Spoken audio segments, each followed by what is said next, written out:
What's up, guys? ArtistVersion1 here, and welcome back to another edition of the Three-Way Dance Wrestling Podcast. And like always, you can't have the three-way dance without three of us. So joining me as always is Shelby, a.k.a. Shubs. Ayo. Suck it, Shubs. And joining me as always is Amadeus himself, Nick. Amadeus. Oh, Amadeus. And we have the usual show for you here tonight. We're gonna calm down there, Hoff. Nick's just gonna hum in the background the whole time. I know, right? Yeah, it's not gonna throw us off or anything. Yeah. So okay, stop. So of course we're gonna play our games. We're gonna play It Came From eBay and the 3-word dance. We're gonna do a Sportster list of the week, which I found an interesting one, so that's gonna be good. And we have some fresh new faces and questions because I had to fucking threaten people that I was gonna kill furry pets in order to get new people to answer questions. That's a shoot. I was live last night. I was like, if somebody new doesn't go leave a question, I'm gonna go kill a cat. And somebody was like, I like cats. I was like, if you like cats, you better go leave a question. Next thing I see is boop is a question pop up. I was like, all right, if you don't get somebody else, I'm gonna go kill a cute fluffy dog. Who's next? They're like, if you kill a dog, I'm gonna have to boycott this channel. I was just like, well, you better go leave a question in. Dude. So we got some fresh questions here. That was a ballsy move. That's a ballsy move. It worked. Very ballsy move. And We thank you for it. We thank those. Considering my past of like Hy-Vee and shit, I think they know I'm serious. We thank those for leaving your additional questions. And no animals were harmed last evening. That I know of anyway. Yeah, we can actually put that tag here. We can put no animals were harmed in the making of this podcast. I mean, they're not normally harmed either, that I know of. Unless one of you's just like beating the shit out of your cat while you're like, talking. Jesus. I have no pets, so that's not possible. Fair enough. Oh my god! All right, so let's get into the news cycle here. So the first thing being Keith Lee, who disappeared for a couple months there on us, finally revealed why he disappeared. We all thought it was like a contract issue or something, a storyline issue or something, but no, it turns out he was actually battling death. He was at death's door, but just didn't ring the doorbell. Apparently he had like an enlarged heart of some sort and everything. And Makes Mia sense. Yim, He is a big dude. Mia Yim, his wife/girlfriend, it's still been unclear. I've heard wife recently, but now I've heard no reports on it.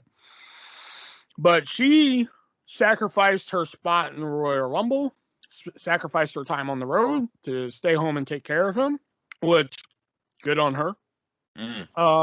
But unfortunately, it does have a sad ending because Keith Lee returned a couple of weeks ago, and he's been useless ever since.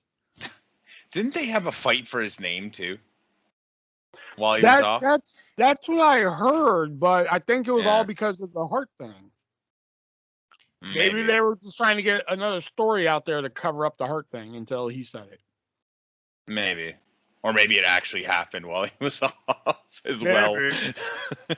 I just hope that, he's successful. I like Keith Lee. I saw people complaining that when he beat Karrion Kross a couple weeks ago, they're like, oh, 50-50 bookings back. And I wrote in there. I was just like, and y'all would be the same people bitching that if he would have lost, that he would have been ended. Yeah, pretty much, right? All right. Not really a lot to talk about there, but next up here, we do have a little bit to talk about. A major SummerSlam match might be canceled. Uh-oh. Y'all heard about this? No. Sasha and Bianca. Okay, I was just about to say, is Nick there? He hadn't said anything. Sasha and Bianca. Sasha, if you're talking to that fucking girl again while you're doing this podcast, I swear to God. No, I was distracted by my notes. Sorry, we're good. Let's check. All right, but Sasha and Bianca might be off the table. They have missed the last two previous house shows / live events, whatever you want to call them. So it has not been officially announced yet or anything. We might know more information come Friday. But Sasha and Bianca might be off the table at SummerSlam. Excited or no? So this is all just speculation because they haven't been at the house shows? Yes, they've missed Yeah. 2 house shows in a row. I mean, I think that's hard to say that they won't be at SummerSlam just because they're not on 2 house shows. But I mean, I think I'd still like to see that match. So I hope they're not. Certainly. Well, I mean, I'd like to see the match. I could really still give 2 shits about Bianca right now. I think she still needs time. Agreed. But also, I don't know. There's been a lot of weird news stories the past couple of days. Maybe this will happen. Maybe it won't. Maybe they'll be there. Maybe they won't. They were on SmackDown, so I'm like, well, or were they on SmackDown? Maybe they weren't. Sasha. Yeah, they were. Yeah, because they did Sasha and. Oh yeah, they did like an in-ring thing. They did the whole famous, Okay. hey, it's a contract signing, and we're not going to do this time. And then it happens. Shit breaks down. Yeah. If there was any doubt in their minds that they weren't going to make SummerSlam, I think they would have already canceled the match already. No, I think considering the way things have been done lately, I think it would be Friday or Saturday during the pre-show. Yeah. Breaking news: Sasha Banks and Bianca Belair can't be here tonight, so there'll be no SmackDown Women's Championship match. What do you say about this, Pete Rosenberg? Oh well, like. So instead of giving you Sasha versus Banks, we are gonna put on who are 2 job guys right now. We'll put on Otis and Montez Ford on the pre-show. There you go. No, not even the pre-show. They have to replace a match on the main card. We'll give you Cedric Alexander versus Shelton Benjamin. That's what we'll give you. A dated feud that they haven't even been on TV since the fans came back. If you don't count main event, then no, they haven't been on TV. But if you count main event, then yes, they have. But nobody counts. Next up in the news here, we have a new champion, guys. Yeah. Christian Cage became the new Impact champion, defeating Kenny Omega on the debut episode of AEW Rampage, which, side note, drew 750,000 viewers. Look in my eyes, what do you see? A wrestler drawing 1.3. I'm sorry, I had to do that. That's why he's been quiet. He's just been trying to figure out where he can put that in. But here's why I mentioned that because Friday was the debut of Rampage. Saturday, I believe, Saturday or Sunday, one of those 2 days, was Triple Mania, Mexico's WrestleMania, so to speak, where Kenny Omega defended the AAA Mega Heavyweight Championship against Andrade El Idolo or whatever. Apparently, the original plan was for Andrade to go over, but they did not want to give Kenny Omega 2 big losses in a row. And even Kenny Omega stepped up and said, hey, I'll drop the title to him. It's no problem. It was some executive who said, no, we can't have you do 2 big losses in a row. So they went with Omega retaining. Smart move or no? No. Really, you think and it's not even hating on Kenny Omega. Like, that just would have put over Andrade huge, right? I think they should. And it would. I mean, I think he's going to be AEW champion for a while. At least if a CM Punk or Daniel Bryan comes in, he'll probably lose it to them. But if not, then it's going to be a while before he loses the belt. So I mean, him losing those 2 there. I'm thinking Omega's holding on to it. I'm thinking Omega's holding on to it until Hangman is good to go, and he's going to be on the road again. I don't know if you have this in your news, but do you have the news about him going on, is it paternity leave, where the father leaves? Yes. But that's what I'm saying. Hold on. Yes. Because that's 6 months, right? Hold on, just a second. Hold on. Not in the States. Hold on. Not in the States. It's a lot shorter than that. I can't tell if he's ribbing me now or not. No, I don't have that. I can't tell if he was ribbing me or not. I just want to see how long I can keep the paper shuffling, but you shut the fuck up so you can hear the paper shuffling.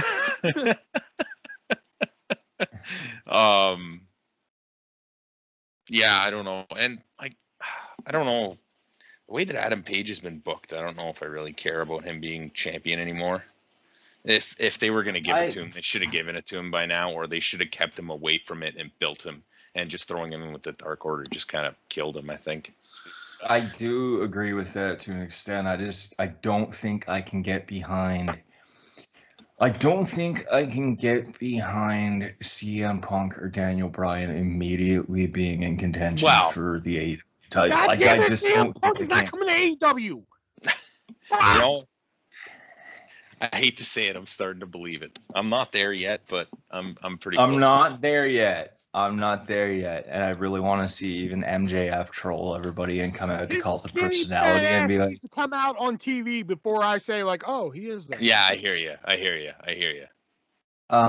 Now, saying that though too, if Omega had have lost to Andrade, I think it could have made for a better story going into All Out that Omega has to now do whatever he can to keep the AEW title. That way you can still have, I don't want to say heat, but you still have an out for Christian that way, and losing that match. Mm-hmm. It doesn't hurt Omega to have lost to Andrade. And it also makes Omega that much more of a heel, I guess, if he were to then win. Like Callis or fucking the Cucamonga Kids or whoever gets involved. Okay. And also, I wanted to mention that Rampage, they made such a big deal about this new Rampage show. One, I didn't know that it was going to be an hour-long show. And two, only the debut episode and the upcoming episode are going to be live. Everything after that's going to be taped. So Are you I'm serious? interested in that, though, that it's only an hour. Because, 2-hour shows are just too much for me these days. Like, the occasional pay-per-view's fine, but to sit there and watch 2 hours of wrestling for, straight is just hard. Speaking of AEW, though, this is kind of news, kind of a story, but as you guys know, my buddy Justice, who I've mentioned before, he actually does charity wrestling shows. He books charity wrestling shows, and the first one he ever did, he was scouting talent, and considering my large knowledge of wrestling, he would send me videos of no-name guys. And at the time, they were no names because a lot of guys that he sent me have made a name for themselves now. Like Sonny Kiss, he sent me a video of Sonny Kiss before he was a name. Maria Manic sent me a video of her before she was a name. But he also sent me the video of one particular gentleman. And I saw his video and I was like, wow, he's actually not too bad. He's good. He's pretty good. My buddy Justice booked him, and he drove all the way from the state of Oklahoma to North Carolina to work for $100. Wow. And he did the show and everything, lit it up and everything. And now that particular gentleman is signed to the second largest wrestling company in the world, and that being Fuego del Sol. Oh, wow. Fuego del Sol was signed to AEW Friday night. But yeah, my buddy Justice sent me a video of him years ago and was just like, what do you think of this guy? And I watched a video of him in a high school gym wrestling. I was like, yeah, he's not too bad. He's pretty good. You should book him. So we booked him, and the guy worked for $100, drove himself there, didn't ask for travel, drove himself to North Carolina, did the show for $100, and now worked his way all the way up to be an AEW All Elite Superstar or whatever. So there you go. Cool. All right. And the next one here, oh my God, I can't wait to hear what y'all have to say about this one. NXT is not the only show that's in for some changes, but so is 205 Live. Oh, okay. 205 Live is also now going to feature some heavyweights.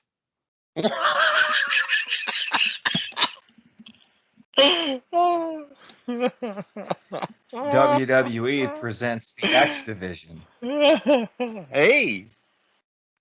Hey, that's actually not a bad idea.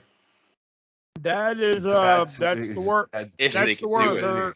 They're the Purple brand, as they said. The Purple brand will now feature superstars that weigh over 205. Sometimes, and that's happened before, where they would use superstar, to do their Dusty Classic or the Breakout Tournament as of late. But now it's going to be a permanent thing. So, like, why the hell is the show called 205 Live? It's just 05 now. It's 205 Live, and it's already recorded, so it should be called 205 Recorded. Secondly, if it's 205 Live and they have heavyweights and shit like that, like, what's the point of the 205? Call it 05. 205, 305, 405. Just everybody everybody who's on the show that week, just take their combined weight and just make it, 625 Live. Next week, there's only one person, so it's Kushida and then next week Live. The show is 535 Live.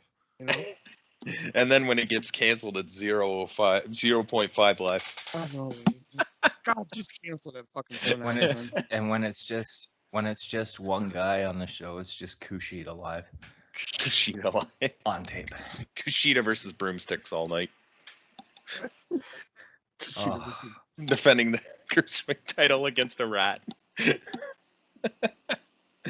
The rat doesn't even show up. He picks out like a real live audience member, not like a plant, but like a real live audience member, and just beats the shit out of him. Oh my God, he'd get so much heat. Jesus Christ. In the final bit of news I have down here, I don't know much about this gentleman, but so I can't say that we lost the real one. But apparently the wrestling world has lost Dominic DeNucci in the past week. Shelby, this seems like up your alley. I heard about this. I don't know exactly who he is, though, but I heard about it on yeah, I heard about it on Cornette's podcast. Nick? And I think I've heard the name, too.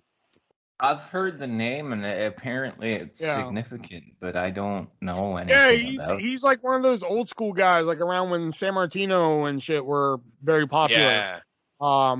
But I know nothing about him to sit here and be like, okay, top 5 DeNucci matches, go. Oh, here we go. So I have a little bio for him. I'll keep it short and sweet.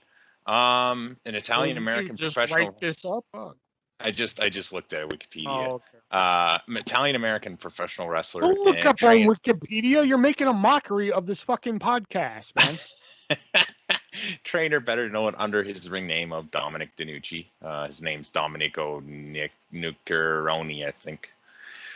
He held over a dozen championships across the world in the 1960s and 70s. His wrestling students include Mick Foley, Shane Douglas, and Brian Hildebrand, who I've also heard of but don't know a whole lot about. Wow, he only trained 3 guys. Wow, incredible. Wow, that's included. He probably trained other people too. Oh, okay. Well, Dominic DeNucci no longer with us. And plus, since I collect autographs and everything now, I have seen him pop up a few times in the autographs. So I'm like, who the hell is this guy? Yeah, So he's a guy that I'd like to learn a lot more about. I'll tell you that much. Yeah, it seems like that's why I was like, I figured when I wrote it, I wasn't gonna include it for the sole fact that I was like, I knew nothing about him. But then I was just like, there might be that one asshole out there that will post this and they're like, you didn't even talk about Dominic DeNucci, So I was like, add it. Add it, and I'm more than likely Shelby will know who the hell he is. But you failed me. Yeah, I did. He also trained Moondog Spot, by the way. Oh, okay. Yeah. All right, and that's all the news I could really find that was really noteworthy. I'd like to add noteworthy thing I want to. Oh no, that's not true. We do have one more piece of news. I do want to mention some SummerSlam implications, coming from the Evolution. Yes. Added to SummerSlam will be Eva Marie. I just hear the disappointment from Nick. Added to SummerSlam will be Eva Marie versus Alexa Bliss. That is all. Look, 2 features of that match are in one of my answers to a question later on. I'd also like to add that Brian Knobbs has been hospitalized with serious stomach issues. I did see that. Yeah. And Brian Knobbs being one of believe it or not, Brian Knobbs one of my favorite wrestlers ever. Wow. Don't get me wrong, I love Sags, but and I knew of the Nasty Boys, but I grew up in that late 90s era wrestling when Brian Knobbs became a single star in WCW. So I became a real big Brian Knobbs mark and shit. So yeah. All right, so that was the news this week here, and we're gonna play our games that we usually play next, but not before we talk about one of the few sponsors that we have here on the Three-Way Dance Wrestling Podcast, and that one being repsports.com. And repsports.com has many great products to choose from. I mean, you have the Broken Arrow pre-workout powder. We have the Raise energy drink. We have the Hyper Sleep that puts you down easy for a nice, easy sleep right there. And they come in the Raise energy drink comes in many different flavors. But in the description of this podcast, I have to tell you something. I've been telling you guys for weeks. If you click in the description of this podcast, you get a free 4-pack of Raise energy. But guess what? I've been lying to you. Not only do you click that and get a free 4-pack of Raise energy, that includes sour gummy worm, Baja Lime, Voodoo, and Shelby's favorite flavor, Galaxy Burst. Right on cue. Not only will you get that, but you will also get four packets of the Broken Arrow pre-workout. And if that wasn't enough for you, you're also going to get, there's better. more. Wait, there's more. You're also going to get 2 packets. You're also going to get 2 packets of the Hyper Sleep. Hyper Sleep. And on top of that, really energetic sleeping? No, it puts you down for a nice, easy sleep. Like I've said hundreds of times on this podcast already. Oh, I'm a little thick. And also, you get 2 packets. You will get 2 packets of Raise Energy on the go, which is the powder form of the Raise Energy drink. And if that wasn't enough for you, if you're still sitting there like, I don't know if I want to get this Raise Energy drink, I don't know if I'm cut out for this or anything. Well, Rep Sports has also thrown in a free $10 gift card to their website, and all you have to do is cover the shipping, which is $9.99. So you're pretty much getting your $10 back in the gift card form. That's too much free stuff, man. Exactly. My mind is just blown. I know. Too much free stuff. Yeah, I didn't know there was such a thing. Stuff, man. There's no such thing as too much free stuff. So if you click that link in the description, all you got to do... have them flabbergasted. Yeah, all you got to do is let them know Artist from the Three-Way Dance sent you. Just make sure to click that link, and when it asks you for a coupon or checkout code, use Artist, and you will get all that for free, except just pay the shipping. And all that will be right on your door. And if you like that, you can also get cases of the Raise Energy drink. You can get cases of sour gummy worm. You can get Baja Lime, South Beach. You can get... You missed your cue, Shelby. You missed your fucking cue. I did not. You gotta pause. You gotta hold off for a second. You gotta. It wasn't long enough because you can also get the greatest flavor in the entire world that has ever existed. Galaxy Burst. All this and more at repsports.com. All right, so let's get over to It Came From eBay, which, believe it or not, something I never thought I would ever say is that Shelby has the lead. Hell yeah. But we're going to see if old Nick here can tie it up here. So where is that one at that I wanted to do? Is that on the other? I think that's in my other notebook. Okay, but I remember the price for it, so I'm going to do that one. Oh, no, here it is right here. Okay, there it is. All right, so this first one's a weird item, man. While looking up these items on eBay, you come across some weird stuff and everything. This one was pretty weird. Did you guys know that WWE does not own the domain name for WCWMondayNitro.com? Wow. I think I did know that. Well, man, you just know how to ruin a fucking setup, man. I swear. But you can now own that domain name if you so choose. You can own WCWMondayNitro.com. I don't know why you couldn't put anything on it. But you can own that domain name via eBay. So Shelby, how much is WCWNitro.com, the domain name, going for on eBay? I'm not familiar with how much websites cost in general, but I can go $500. Okay. And Nick, how much is the domain name for WCWMondayNitro.com going for on eBay? $10. Nick, you get it because it is only going for $44.99. Way overshot. Yeah. Way overshot. Yeah. All right, let's go with what was this one right here? Okay. All right. This one's kind of cool. You guys remember the Viewmasters? You guys remember those? No. Yep. Oh, hell yeah. Who said no? I wish I still had mine, man. Oh, okay. You don't know what Viewmasters are? Where you have like the little thing and then you put like the wheel in and then you click each picture? Oh, yeah. Yeah, I don't know what they're called in Canada. Viewmaster A? Is that what they're called? Yeah, that's exactly it. You No, didn't they're say still the A, called so I was Viewmaster, bitch. I'm pretty sure they have a different name, don't they? No, Maybe they have like an still alternate name. Okay. Anyway. Well, I found on eBay a sealed pack of WWF Wrestling Superstars Viewmaster reels. It is a pack of 3, still sealed. Yeah, I have a Viewmaster, but I'm not paying this price for them. For 3 reels of them. So, Nick, how much are the WWF Wrestling Superstars? This is like, and I didn't write down the year, but if I'm not mistaken, it's like at least 85 to like 88, somewhere in that time frame. So, how much? It's basically the Wrestling Superstars logo that you would see on the old LJN rubber action figures. It's that logo. Oh, yeah.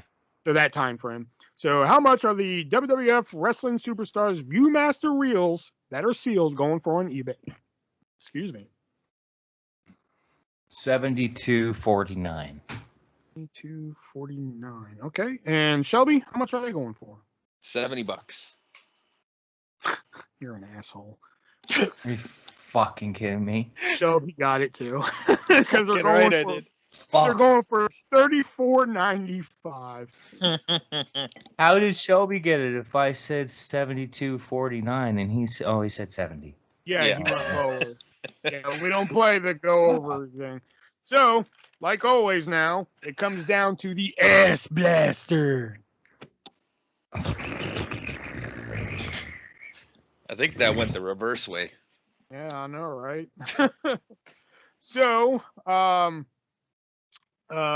Shelby, I'm going to give you a choice of a different kind of choice here. I'm either going to give you a choice of a WCW item, a WWF video item, or a WWF apparel item. Video. Okay. This is a sealed VHS copy of WWF In Your House Mind Games 1996. And if I remember correctly, this is the main event being Shawn Michaels versus Mankind for the WWF Championship.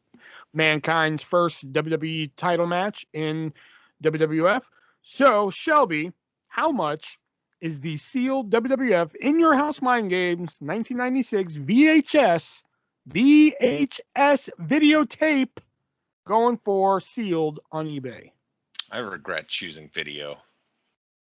I really do, because like I feel like if you spend thousands of dollars on this, you are wasting your money. But I have a feeling that's what it's going for. Oh God, because ass blasters are usually really high. Not necessarily though. I think there was one week that wasn't. Yeah. Yeah, that was Cherry's like bathing suit or something. No, I don't even know if it was that. There might have been 2. But fuck. I'm gonna go 1,000. 1,000. All right. And Nick, how much is the? You know the spiel. I'm not gonna do it again.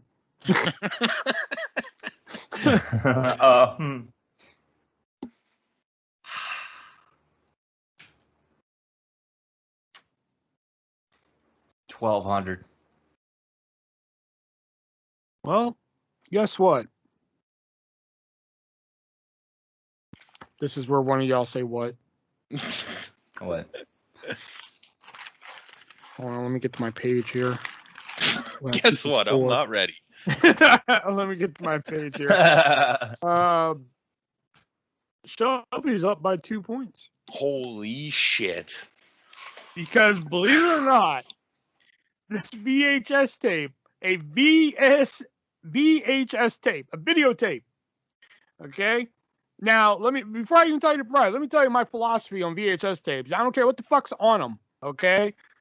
Unless it's like something that's not on DVD or like openly available. Like I can sign up for WWE Peacock right now and fucking get it for $9.99 and shit. My limit on VHS tapes is $2. Okay.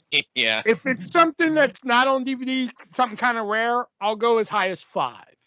Okay? Yeah. WWF In Your House Mind Games 1996 VHS sealed. The price on eBay was $999.95. Oh my Somebody God. has some really big problems if they're gonna pay that. Well, so like, here's the thing. Somebody has some really big dreams. If that tape even works, and there's a very high chance it doesn't.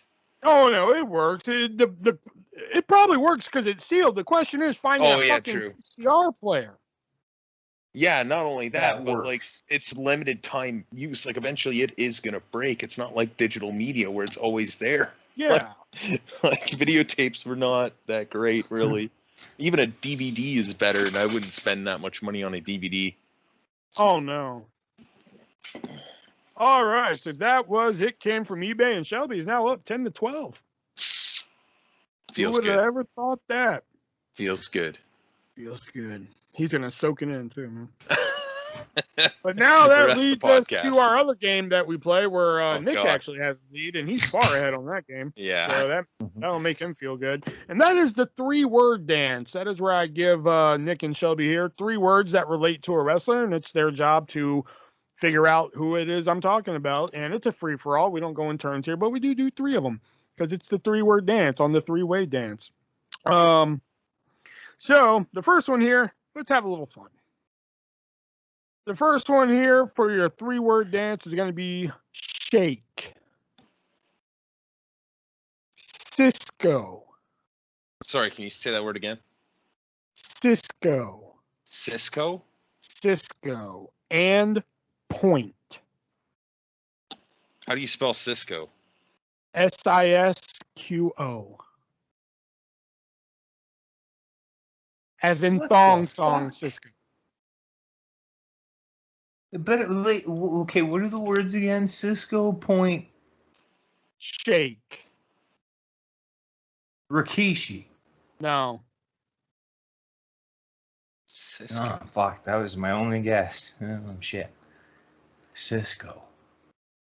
Cisco is the word that's throwing me off because once I explain it. Disco Inferno. Wow, Shelby, there you go. Holy shit. What? Shake because, he would always wear Shake Your Booty on his tights. Point because, he did the point. Yeah. And Cisco because for a time in WCW, he changed his name to DISQO as a play on Cisco. Ugh. Because at the time, Cisco was popular for that, month. The fuck is Cisco? Oh, the thong song. You never heard the thong song? The thong song? Let me see that thong. Baby. No. That thong.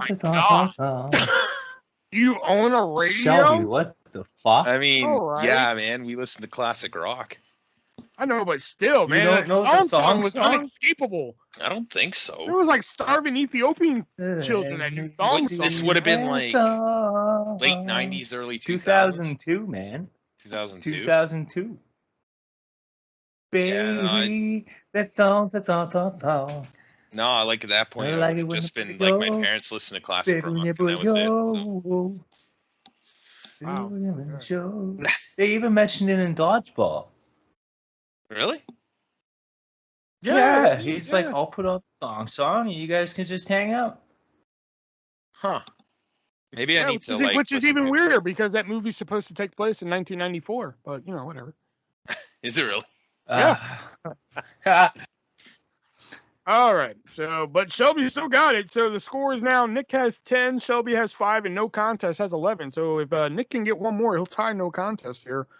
Yeah.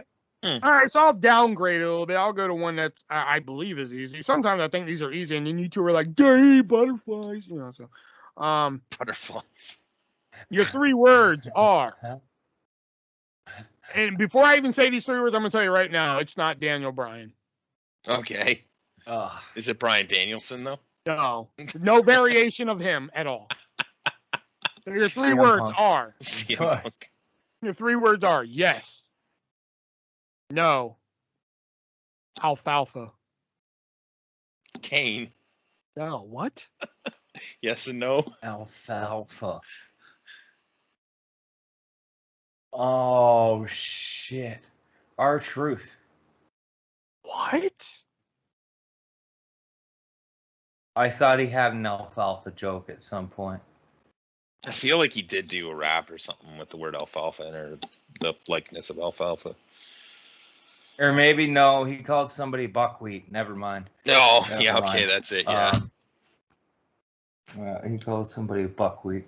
The wrong little rascal. Yeah. Yes, no, alfalfa. Alfalfa.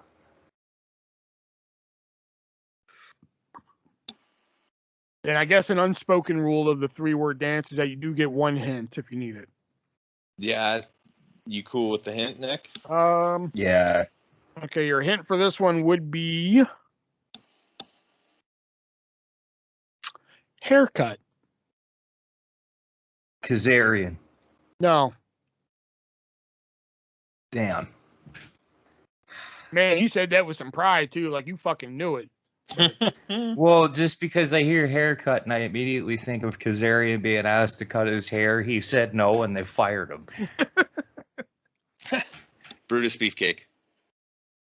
Can you be more specific? Brutus the Barber Beefcake? Can you be more specific? Ed Leslie. Can you be more specific? The Booty Man. Can you be more specific? Oh.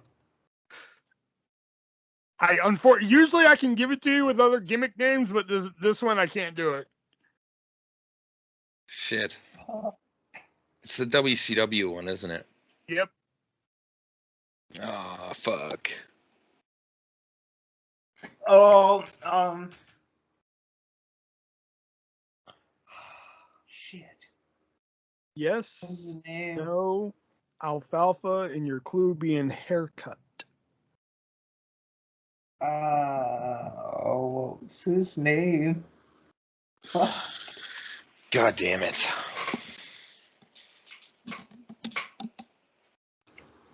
All right, you both said the guy playing it. I'll give you both a point. All right. It was Zodiac. Oh, That's okay. Zodiac, yeah. Zodiac. Y'all were getting every name he had except for that one, man. I'm surprised one of y'all didn't say fucking Furface, man. You know? That would have been. All right, let's see. Now one more. Let's make it a good one here. Yeah, I wrote down some new ones today. That's what I sat in the basement and did today. Okay. All right, let's really crank it up here. Well, it's the big show. Yeah. All right. Your 3 words are dance.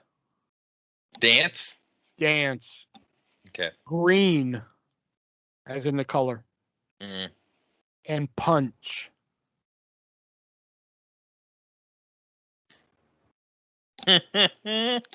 Nick's gonna laugh. Bubbles from Trailer Park Boys. No. Hurricane Helms. No. The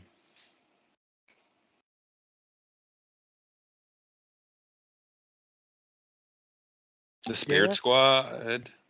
No. Dance, green, and punch.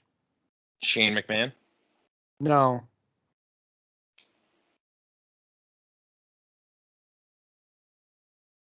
X-Pac. No. I was just naming people with green clothes. Pretty much. Need a hint? Yeah. Yeah. Your hint is Backstreet Boys. Evan Courageous? No. Shannon Moore. No.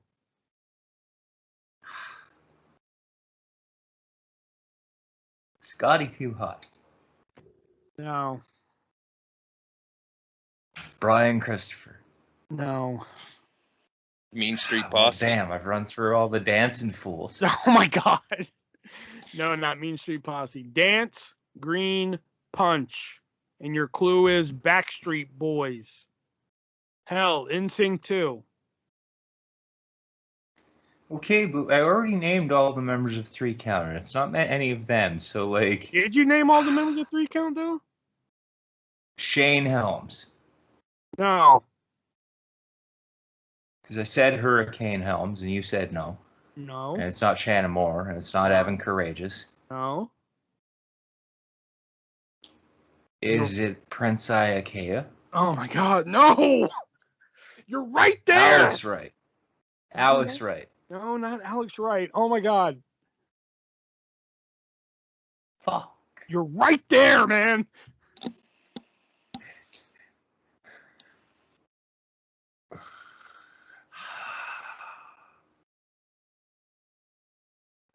I'm giving you 15 seconds and then I'm calling it. Fuck. Stevie Richards. No. Finley. No. What? Ernest Miller. All right, time. Norman No contest. Norman Smiley. No. Dance, Green, Punch. Nick, you were right there, man. Dance, of course, dancing. Okay. Green circles. Okay. Punch. Finishing move was a punch. Tank Abbott. He was the member I couldn't think of. That's why I was like, did you really name all the members, Nick? I was like, he's right there. When you were like, Evan Courageous, no. Shannon Moore, no. I was like, oh, he's got it right here. And you're like, Scotty Too Hotty? I was like, oh, there we go. We're out. He was right there, man. So close. Damn. You know? Oh, yeah, I forgot the new total. The new total is now, Nick has 11. Shelby has 6 because I gave him one for the Brutus Beefcake one. And no contest is up on y'all at 12. Fucking no contest. I've got 2 for you this time. Oh, yeah, that's right. I forgot. Nick has some 3-word dances here. So let's see what you got. Okay, for the first one I have first word is Pitbull. Okay. Second word is security. Jamie Noble. Well, fuck, my third word was agent, but yeah. And then the second one I have for you, the first word is family.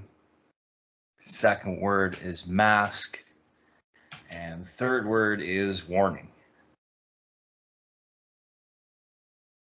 Ooh. Family, mask, warning. That's the word that's throwing me. Because I was going to go Rey Mysterio. But warning doesn't make any sense.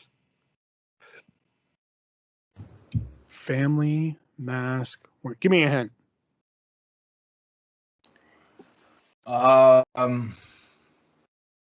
His brother is currently one of the top WWE superstars.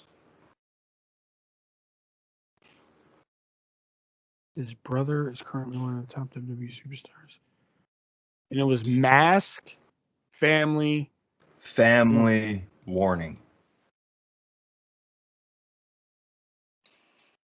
Mask. You know, I'm going to take a stab in the dark here. I'm going to say Rosie.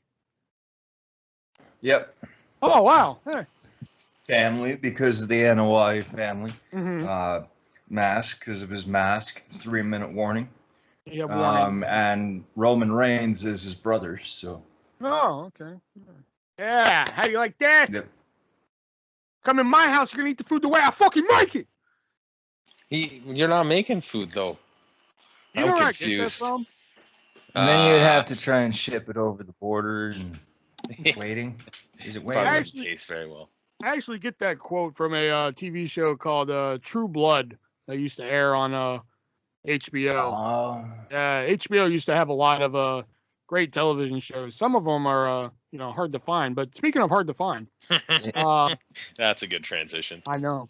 So speaking of hard to find, we got to talk about one of our sponsors, which is hardtofindtv.com and their sister site, fanmadedvd.com, where if you go over there, they have literally thousands of titles for you to choose from of those hard to find TV classics. Stuff like, Clueless, the TV show. They have on DVD, you can get a copy of the failed reboot of The Munsters, Mockingbird Lane. You can get the MTV series Eye Candy. They have plenty of great shows you to choose from, and you can get them on DVD or Blu-ray.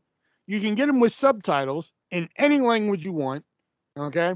And you can get them for a great price too. But if you head on over there and you're like, hey, this price is great, but it ain't great enough, well then, hey, you can use my checkout code ARTIST at checkout, ARTIST, and save 15% on your entire order.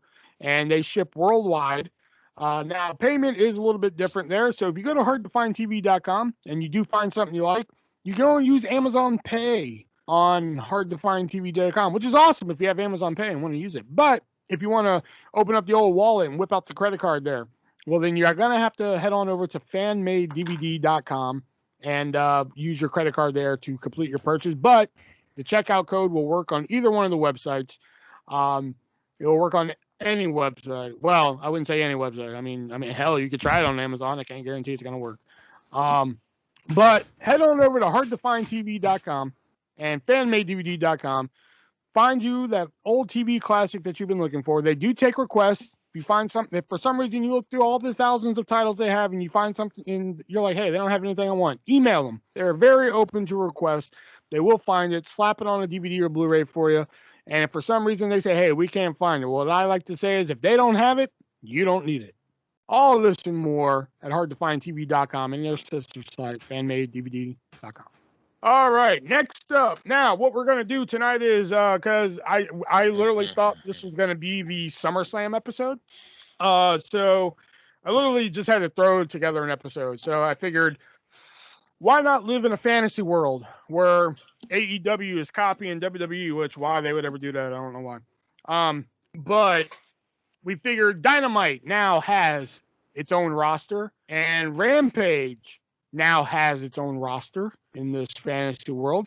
So I have taken over Dynamite, and Nick and Shelby, much like they did SmackDown a couple episodes ago or a few episodes ago, they have taken over Rampage. So we are going to do a draft, and they have such a large roster that we did 30 guys and only 8 women because their women roster is very small. I'm pretty sure it's going to become a bloodbath at women. Maybe even men. I don't know. Depends on who we wrote down for men. And before recording, I should say, I was like, hey, we need a way to figure out who goes first. And they're like, just go first. So I don't know whether or not to be scared or not. So let's go ahead. I think we'll go ahead and just do one at a time. See how long it lasts. If we need to speed it up, we'll speed it up. So I think, as no surprise, my number one overall draft pick for AEW Dynamite will be the Omega Man himself, Kenny Omega. Damn it, we lost our janitor. That's not funny. They do call him the cleaner, Yeah, I was actually going to do a whole spiel on that. But that is okay. That is okay. Because Nick allowed me to do the first pick for Rampage. And we are going to draft Nick the Jobber Jackson. We need enhancement talent. Talent. Nick Jackson's going to put a lot of people over. Okay, he was only 25 on my list. Okay. Interesting. Well, since, you want enhancement talent over there, I want stars over here on Dynamite. So the number 2 draft pick for AEW Dynamite will be, hold on a second. Sorry about that. I'm a little thirsty. Oh, yeah. That tastes freshly squeezed. We draft Orange Cassidy. I'm so sorry, Nick. I'm so sorry. He wanted to put Orange Cassidy at number 1, and I convinced him to put Nick Jackson in because I didn't think he'd take Orange Cassidy first. Fuck. That sucks. Well, it's the first pick for the AEW Rampage women's roster, and the second pick overall for AEW Rampage. We pick Chris Statlander. Oh, you rat bastard! That was my number one woman too. You fucking rat bastard. Oh, you fucking son of a bitch. Okay, you want to play that? All right. So okay, you know what? I would draft my woman next, but you know what? Just to really piss Nick off even more, my number 3 draft pick for AEW, Luchasaurus. He's not even in my top 38. What? You Yeah, love Luchasaurus. You love Luchasaurus. I love Jungle Boy more. You love him more? But I love Jungle Boy more. I love Jungle Boy more, but that's not our next pick. Our next pick is Britt Baker. Damn it, that was my number 2. I should have went with Britt Baker, but I was like, no, let me shove it to Nick and fucking pick Luchasaurus. But all right, fuck that. Before you even take any more women, my next pick for AEW, we'll take former AEW Women's Champion in Hikaru Shida. I think she was on here. Yeah, we had her at number 12. Oh, okay. I had Chris Statlander at number 1 and Britt Baker at number 2. Damn. Yeah. I'd like to do the next one here, Nick. And I'm jumping ahead to number 38, to be honest, just because he's got to be part of our roster. And AEW's Rampage are for ravishing, I suppose, is going to be Best Wishes Tully Blanchard. And we are drafting him specifically because every time somebody gets let go from AEW Rampage or gets drafted to AEW Dynamite, however this works, he's going to sign their shoe, Best Wishes. That's going to be their official paperwork. Okay. And then every day I'm going to get him to write me a note that says Best Wishes, just because I love Best Wishes Tully Blanchard. Hey, Tully, how you doing today? Can you write that note for me? Really? Again? Yeah, come on, Tully, do it. Can you sign my shoe for the 50th time? How many pairs of shoes do you own? I keep buying some. Yeah. Number 4 draft pick for AEW Dynamite. 1/2 of a tag team. We select Pentagon. Okay. Well, for our next pick, we take the Redeemer. He has a flexible wife, Miro. Miro? Did I have him? Did you say you took Penta? Yeah. Yeah, okay. Yeah. Oh, okay. I didn't have Miro written down as like a fucking reserve. Okay. All right, that didn't bother me. All right. Y'all are up 2 women on me. So let me throw in a woman here because I doubt you're going to take my number 5. I'd be shocked if you did. But AEW Dynamite selects another former AEW Women's Champion. We select the Native Beast, Nyla Rose. This wasn't even on my list. Our next selection for AEW Rampage is going to be the Spanish God, Sammy Guevara. Did I have him? I did not. Okay, that works out. All right. Coming in at number 5 on my male list, I should say. Coming in at number 5 will be the de facto. I call him the de facto leader because he was essentially the leader before they had a leader.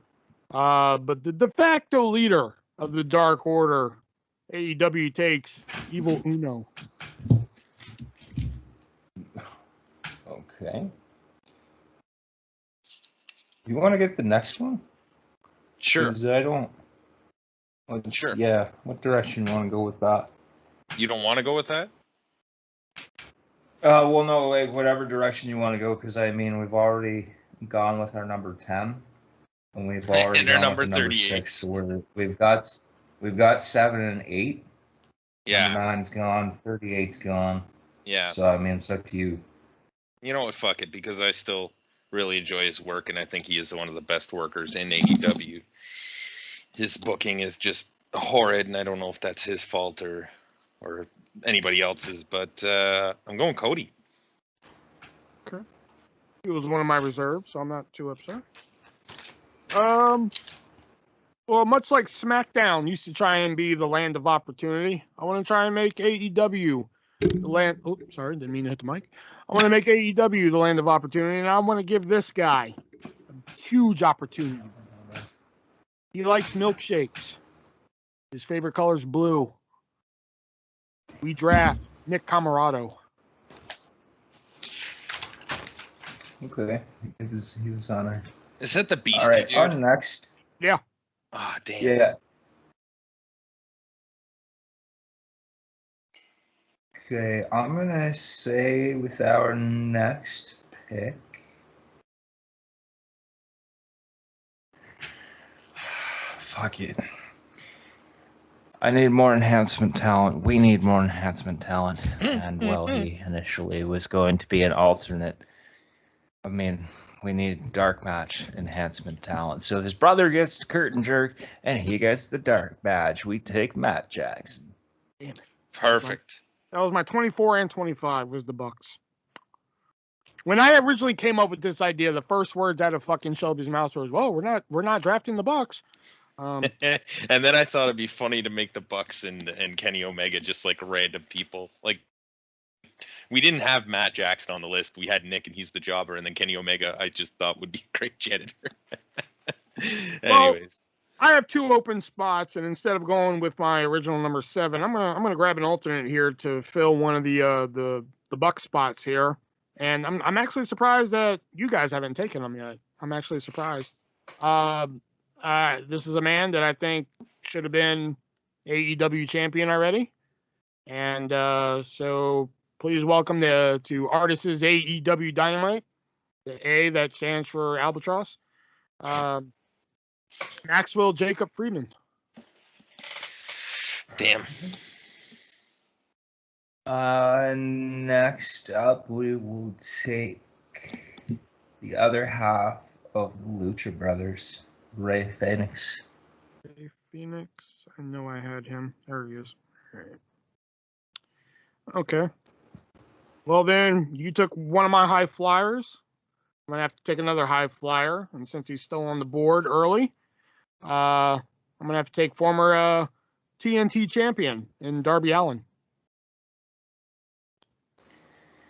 And next up, to further boost the AEW Rampage women's roster, Thunder Rosa. Mm-hmm. Didn't even have her on my list. Oh, man. Shameful. Yeah. Shameful. This Thunder Rosa is fucking awesome. Well, I want AEW Dynamite to have some, you know what, I'm not going to say that because, yeah, never mind. If I go with that leadway, y'all are going to fuck me. So, never mind. I'm going to just draft somebody else now because if I start with that original leadway, y'all are going to fuck me on that pick. So, you know what? Let's go with, I like him. I don't know why I like him better than his partner or his brother. I don't know if they're related, but I'm going to draft Mark Quinn of Private Party.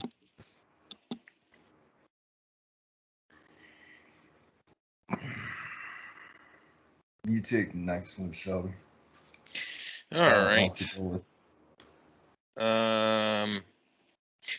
go with one half of FTR, Dax Harwood. Shit, he was on my list. All right. I was gonna say like, oh, I want a great tag division, and then say Mark Quinn, but then I was like, no, they're gonna take Isaiah Cassidy just to fuck with me. Well, see, who'd y'all take so far? Y'all took Dax Hardwood, Ray Phoenix, and both the Bucks. You know what? Just so I can see where y'all are going with this, I'm going to draft a woman, and I'm going to take the Brazilian hottie herself, in Ty Conti. Can I do the next one, Nick? Yeah. We are going to take Cash Wheeler. Oh, there goes that. Yeah.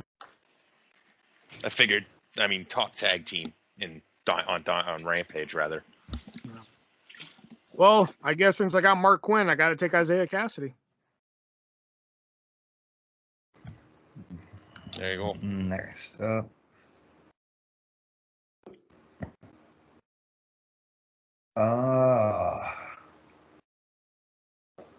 Let's say next up we will take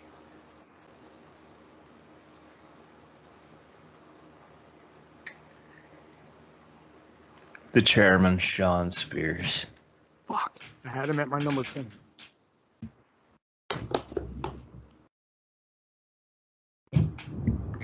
Well, you know what? Since he's still on the board, and you took my number 10, which was going to be Sean Spears. I will take the recently debuted Andrade.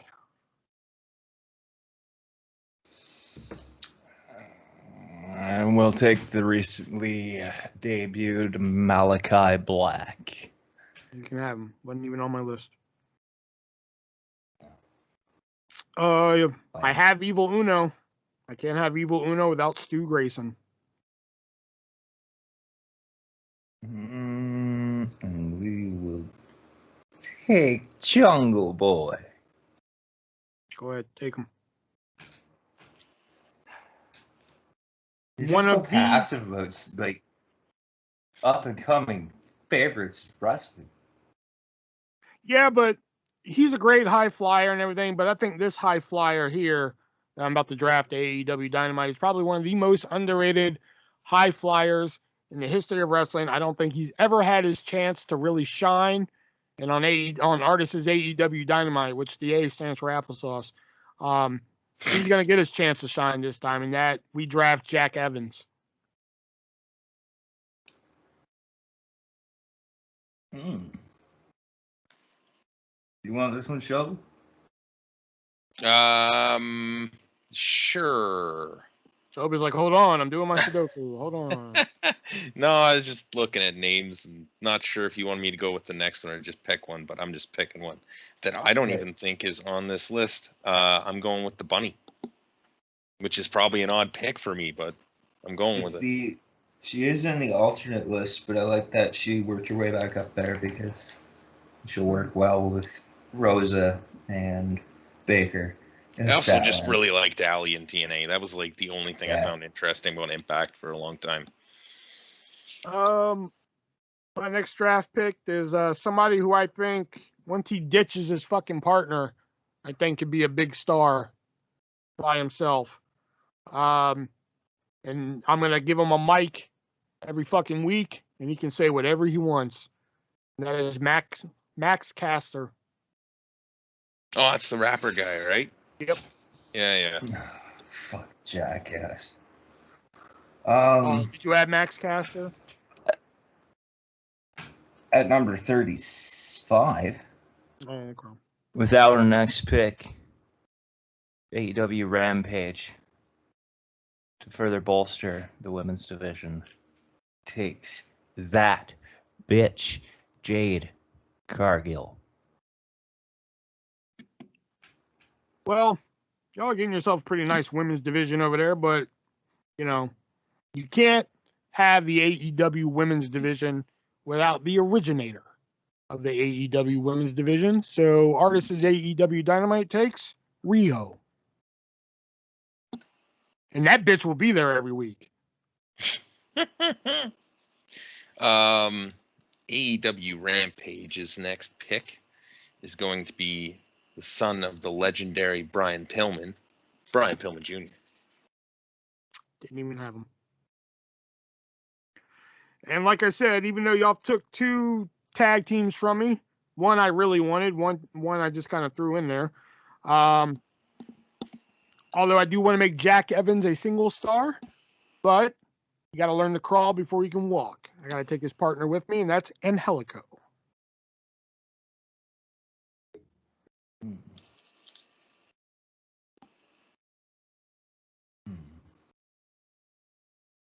Holy shit, he's still on the board. We take Darby Allin. No, he No, isn't. he's I not. got him. 25 still on the board, though. Damn. All right. I feel like 25 is one that Will would have. Yeah, no. We need to take number 25. All right. Well, number 25 Absolutely. is on our list that we're taking is Ricky Starks.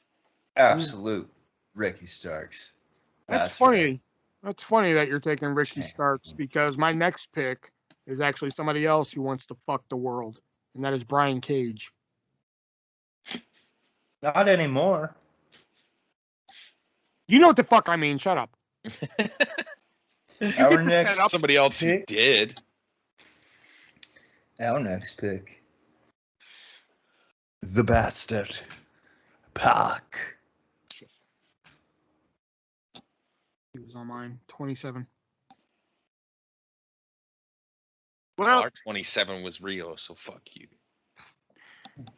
Well, for my number, I don't know what pick this is because y'all made me start drafting out of order. Y'all really fucked me up. We did that like shortly after. I mean, once I went with Tully Blanchard, it just went all over. Yeah.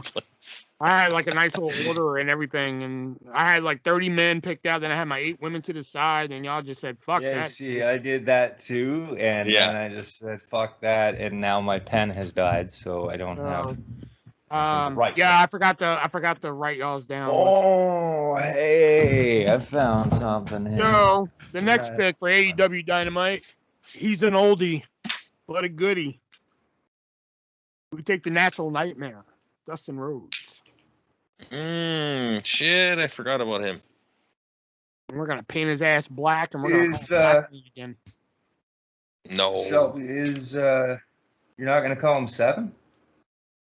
That's a good point, actually. No, Black Rain. Sorry, Nick. Yeah, so my name's 7 now. My new name's 7, by the way. But yeah, so Shelby, is number 13 available? Yes. Do you want to do it?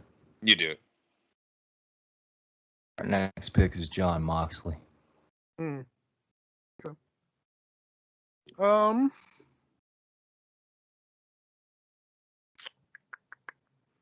That didn't really screw me up. I was just trying to think of where to go next.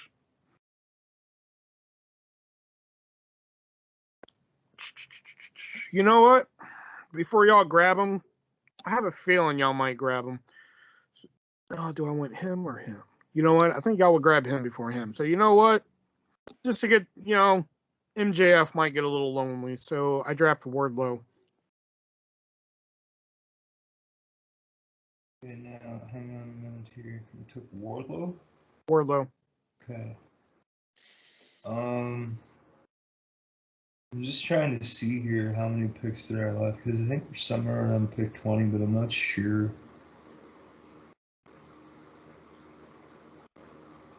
Did I miss anybody? Yeah, I should write these down. I think this is 20 for us. Let me write these down. Okay, yeah, I think you're right. Yeah. Okay, let's go with...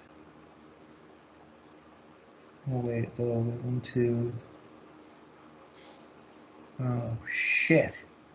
We have... How many women do we have right now? 4? 1... 5. We have 5. We have the 5. bunny, too, because we have Jade... And how many are we supposed to have? Is it 8? Yeah, 8. 8. Okay, because they only had 21 women listed on their roster. We take Red Velvet. Okay. My next pick, we'll take Penelope Ford. Okay. Yeah, that doesn't fuck anything for us. Oh, okay, yeah, that one's next. And then we need... Oh, okay, because that... Eddie Kingston. Okay.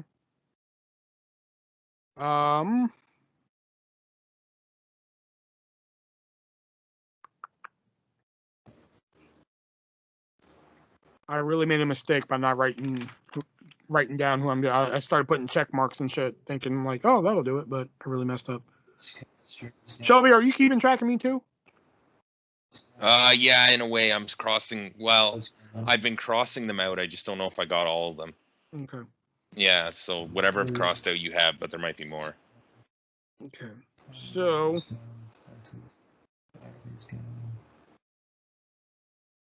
For my next pick, just so I can buy a second, QT Marshall. Our next pick. Just Jake Hager. I have 13 of your picks, by the way, Will, if you need them. Okay, hold on. Yeah. No, I think I got it now. Hold on. I just picked Jake Hager, by the way. So Jake Jake Hager? Hager is now off the board.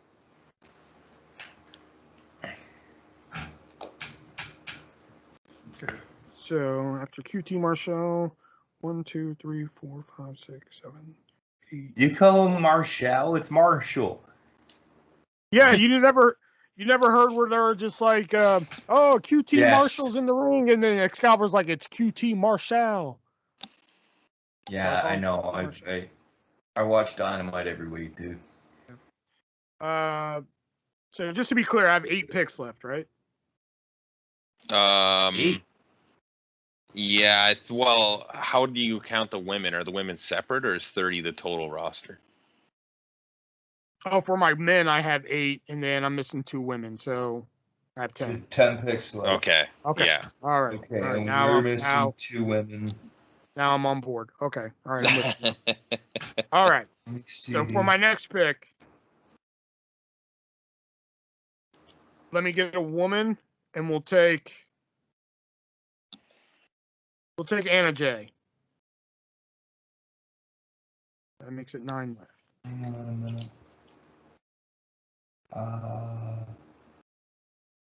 Just trying to figure something out here. Because we have. We can take another guy. So while Nick figures shit out, I'm gonna go with Adam Page because I believe he wasn't picked. Nope. He was on my Okay. reserve though. Perfect.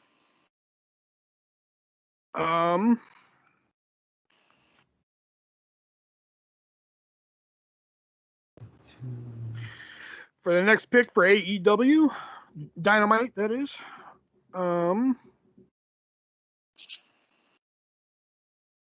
I want Powerhouse Hobbs.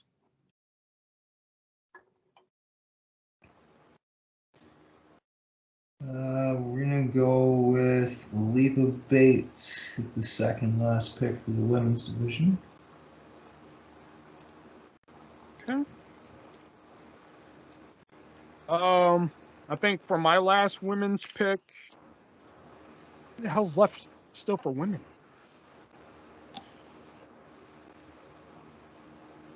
I think that's pretty much killed all the women we had written down. Except for one. Oh, okay. Number 26. Oh shit, yeah. Give me for women, give me oh shit. Huh? Oh, what's her name? Fucking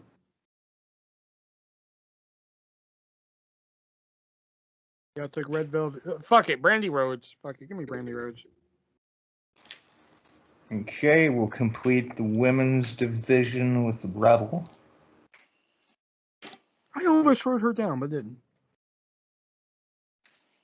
Kind of surprised. Completes the women. We should have 8 picks. What's fun fact? I found out while researching the roster, she is not only an on-screen talent, she's also the hair and makeup artist for AEW.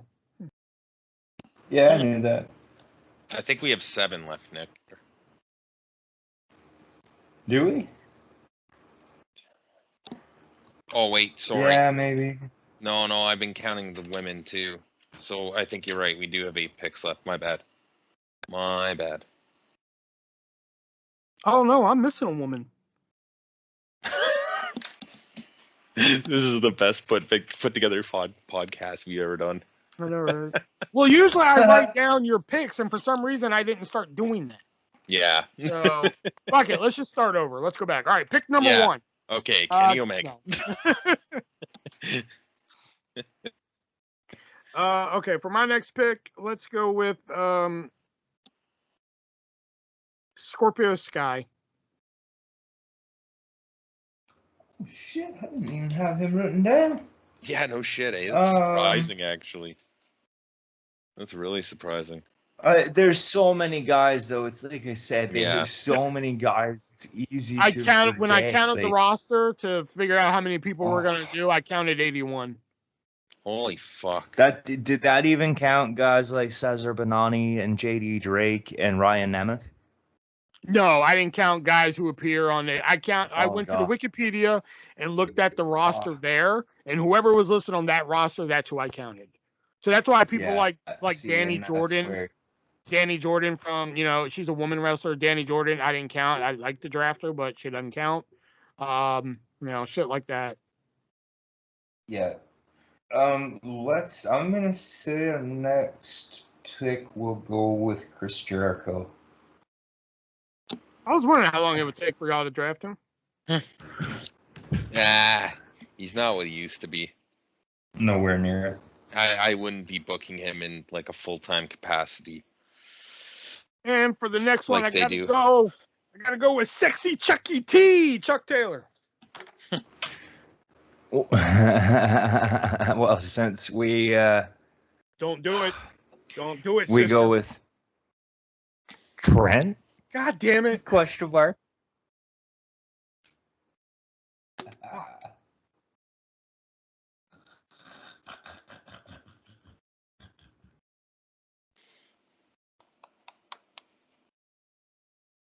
Next pick,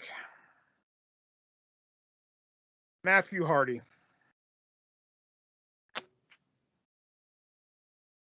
Ooh. Next pick, one that I didn't see on the list that we have, Lance Archer. Oh, yes, good call. Yeah. Very good. Very good. Next pick for AEW Dynamite. Boom, boom. Colt Cabana. Santana.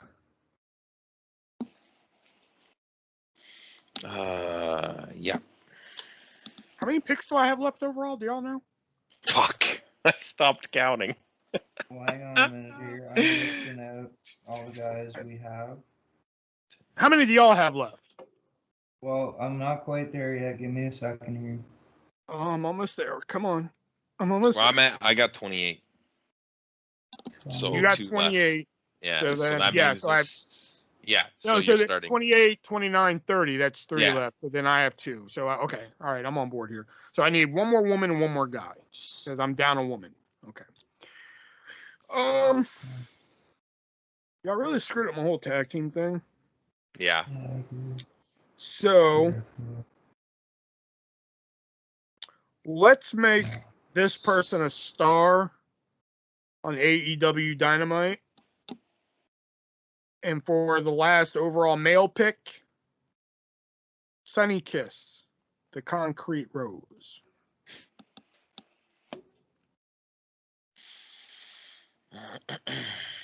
Nick? 29? Ortiz. There we go. Ortiz. So you got, okay, hold on. I'm looking at the women's roster real quick. Got her. Don't got her. For the last women's pick, I choose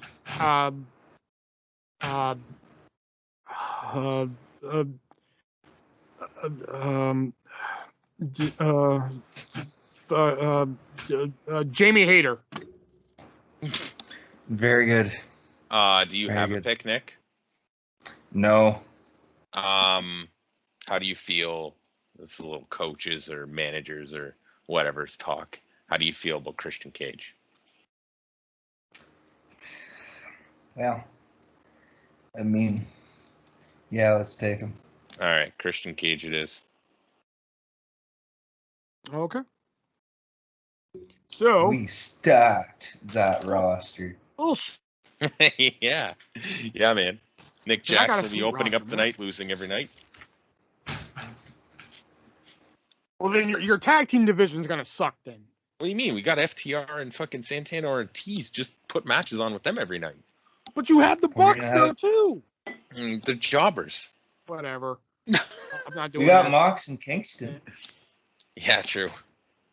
All right. So for those of you following at home, this is Artist's AEW Dynamite. Hopefully I got this right. So for women, we have Brandy Rhodes, Jamie Hayter, Ty Conti, Nyla Rose, Hikaru Shida, Anna Jay, Penelope Ford, and Rio. And for men, this is where it's going to get weird. Kenny Omega, Orange Cassidy, Luchasaurus, Pentagon, Evil Uno, Nick Camarado, Mark Quinn, Isaiah Cassidy, Stu Grayson, Darby Allin, Jack Evans, Max Caster, Angelico, MJF, Brian Cage, Dustin Rhodes, QT Marshall, Andrade. I think I'm missing a pick. Chucky T. Yeah, but after Andrade, I have Dax Hardwood, who I didn't get. Yeah, you didn't get him at all. Okay. Scorpio Sky. Did you get Brian Cage? I did get Brian Cage. Sexy Chucky T. Powerhouse Hobbs. Wardlow. Mad Hardy. Colt Cabana. And Sonny Kiss. How many was that? I don't know. Oh my God. Read your roster. Go. All right. Okay. I can't really do it in women and men, but I could do it from beginning to end. Can you do it, Nick? Women. Okay. I've got the women categorized, but I lose track with the men. Right. So for women, we've got Brooke Baker, DMD, Chris Statlander, Jade Cargill, Thunder Rosa, Red Velvet, The Bunny, Leva Bates, and Rebel. And then for our men's division, hang something on. I think got fucked up here. Jane Cargill. Okay, there we go. Okay, so for our men's division, we have Nick the Jobber Jackson, Sammy Guevara, Adam Page, Miro, John Moxley, Cody, Jungle Boy, Eddie Kingston, Dax Harwood, Jake Hager, Jericho, Ray Phoenix, Ricky Starks, Pac, Ortiz, Cash Wheeler, Malachi Black, Santana, I guess, Trent, Lance Archer, Christian Cage, Brian Pillman Jr., and Best Wishes, Tully Blanchard. I don't know if I'm doing something wrong. I don't know if I'm doing something wrong, but I'm only counting. I have 25 guys. Really? Yeah, and we have 27. Okay, so then just real quick, here, hold on. Just to make it easier, then I'll add take 2 more guys to your roster. I'll take Fuego del Sol, Kip Sabian, Luther, Serpentico, and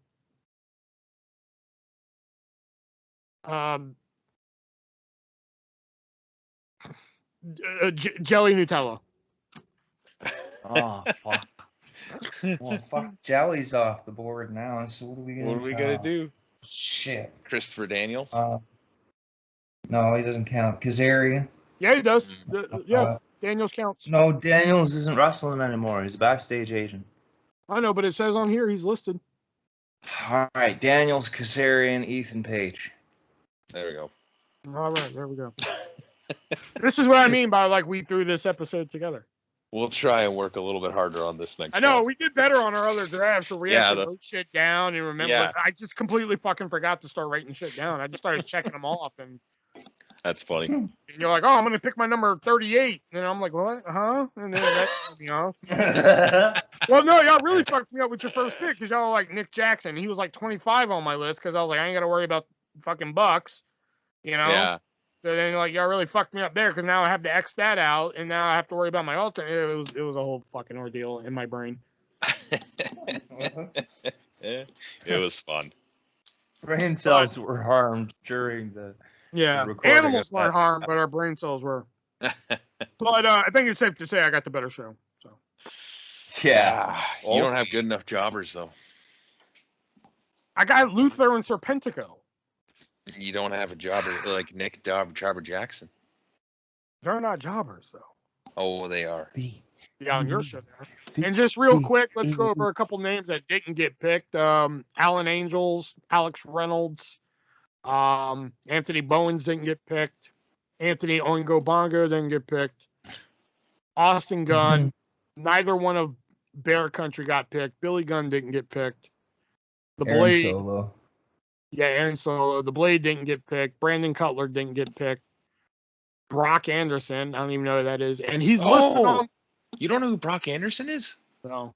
That's Arn's son. That's Arn's son. Oh, well, doesn't matter. You haven't been watching Dynamite?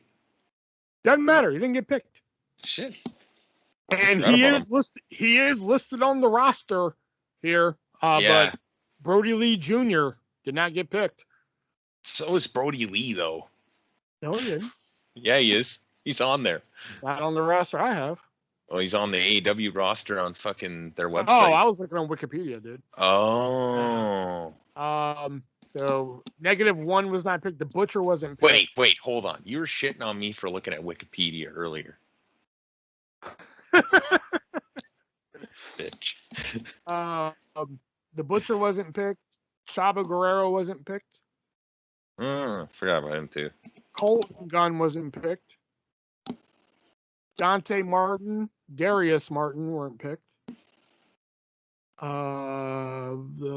Was Griff Garrison picked? Did y'all pick him? No. No, okay. Griff Garrison Julia wasn't Hart picked. wasn't picked. John Silver wasn't picked. Lee Johnson wasn't picked. Mark Henry technically wasn't picked. Marco Stunt wasn't picked.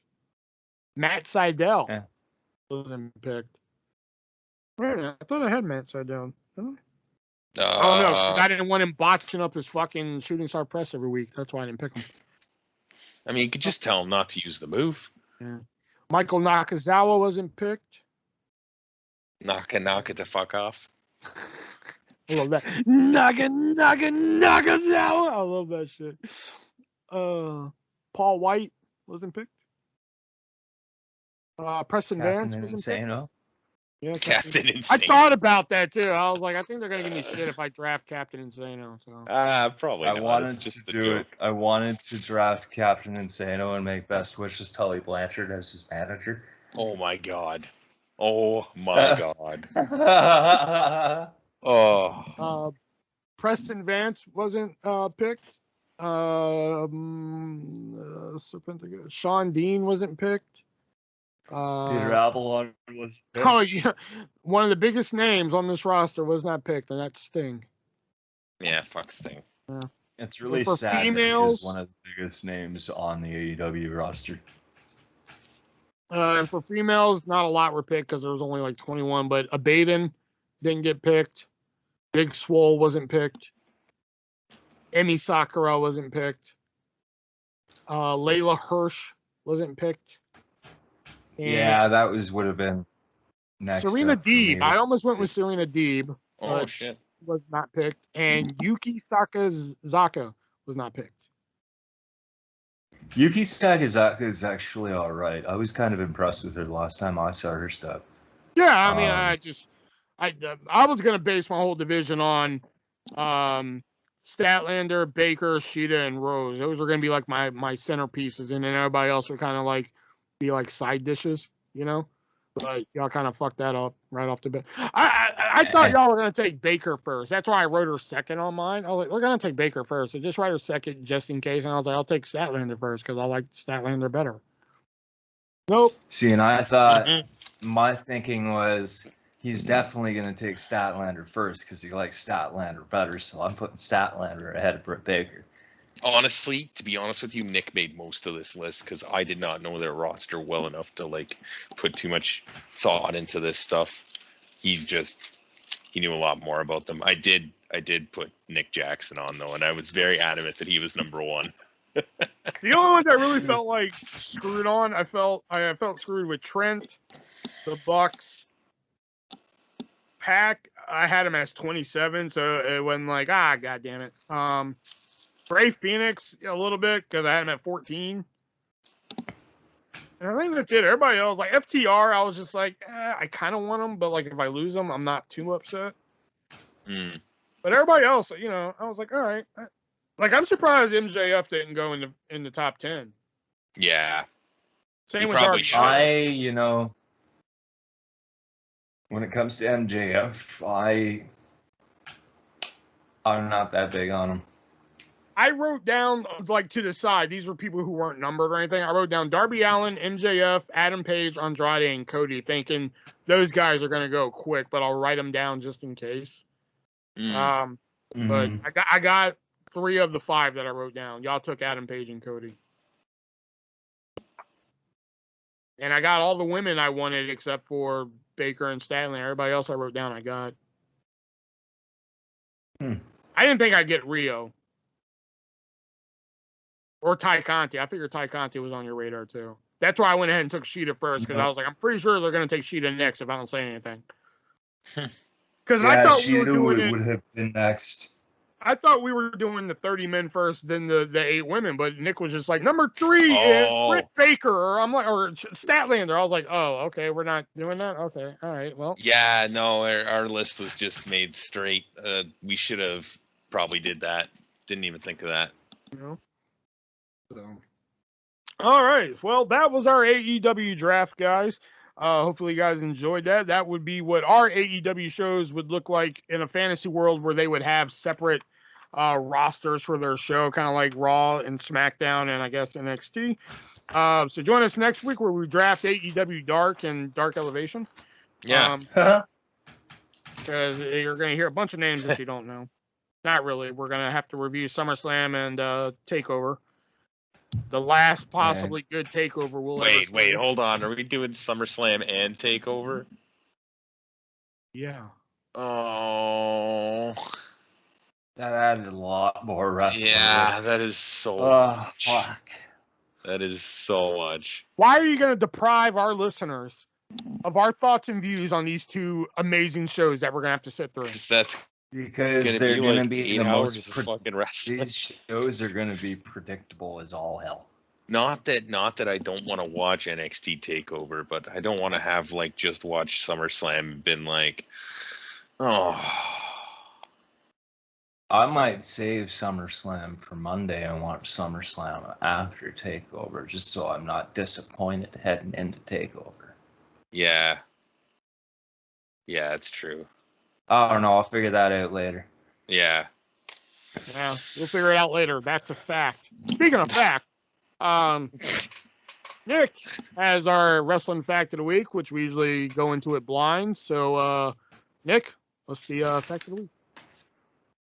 So our fact of the week today, we go back to WrestleMania 19. Now, the reason we go back to WrestleMania 19 is because WrestleMania 19 was the first WrestleMania in history to feature not 1 but 2 wrestlers using their real given names in the main event. Brock Lesnar and Kurt Angle both used their real given names in their title match at WrestleMania 19, marking the first time in WrestleMania history 2 wrestlers used their given names going in as competitors to the main event. Wait. You're telling me that Hulk Hogan is not his real name? Because I could have swore Paul Orndorff, Hulk Hogan. That's so bizarre considering the fact that like if Crockett or WCW won the fucking wrestling war and put WWE out of business, like you know, they used real names for pretty much everybody, like more so than the WWF anyways. I mean, they didn't have any like Hulk Hogan's, you know what I mean? Like, well, it's just so bizarre. Yeah, well, like they got him eventually, but I think you know what I'm saying. They didn't have a marquee star. Well, they kind of did in Ric Flair. Yeah. Woo. Good old American Ric Flair. Hey, speaking of American. Wow.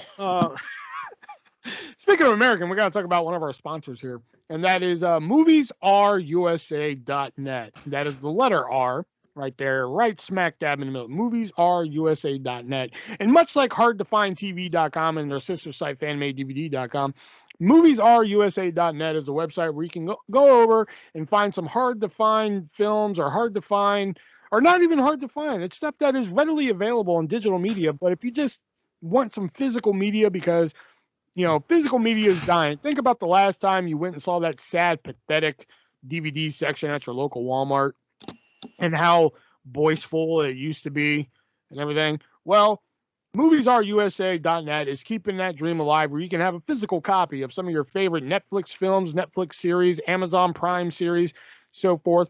And if you head on over there and find a title that you like recently they just released, you guys like Robot Chicken? Yeah. Mm-hmm. They released all 10 seasons plus the specials of Robot Chicken on a 2-disc Blu-ray set. And damn. I know, right?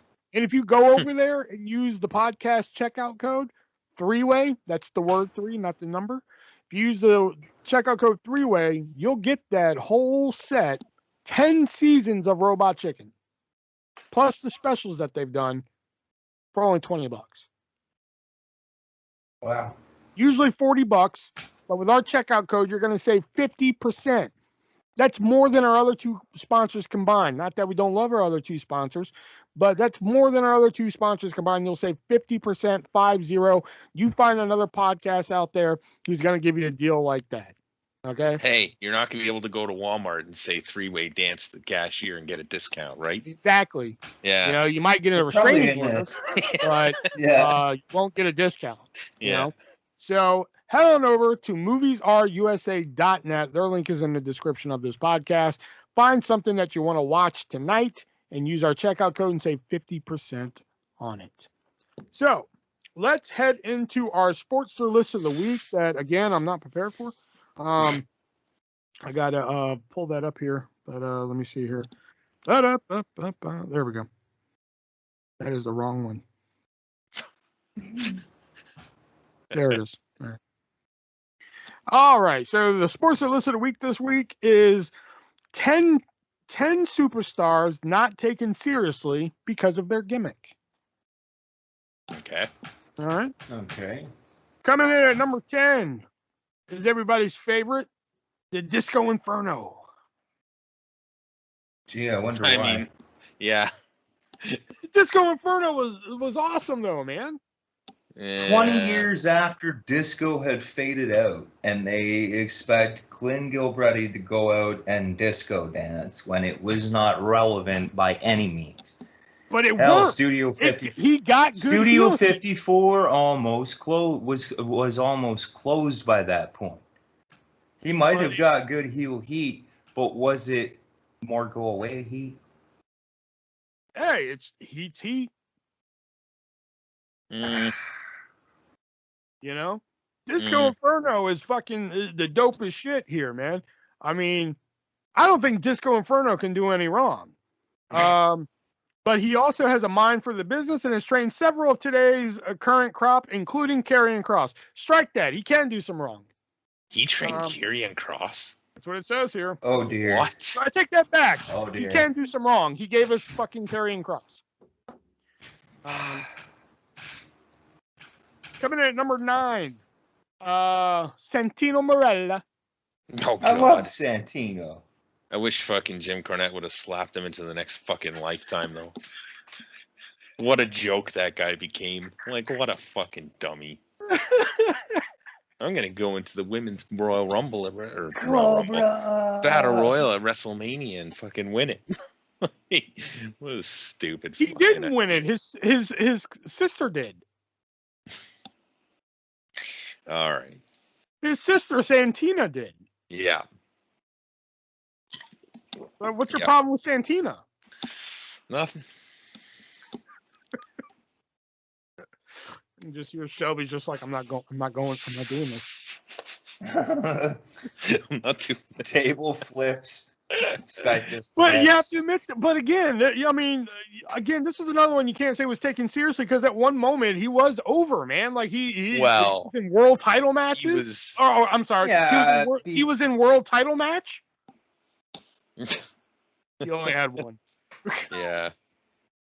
And the only reason why was because the pop at the Royal Rumble. No, that's not entirely true. I read that it was also like a thank you for all the work that you've been doing lately. Because he was also the United States champion when he entered that match. And he was getting over, plus he was doing, a lot of work and everything. So I also heard it was kind of like, okay, here's a thank you. So they threw him in the chamber because somebody was out. I forgot who it was, though. Oh, okay. I mean, I thought he was cool when he came in and challenged.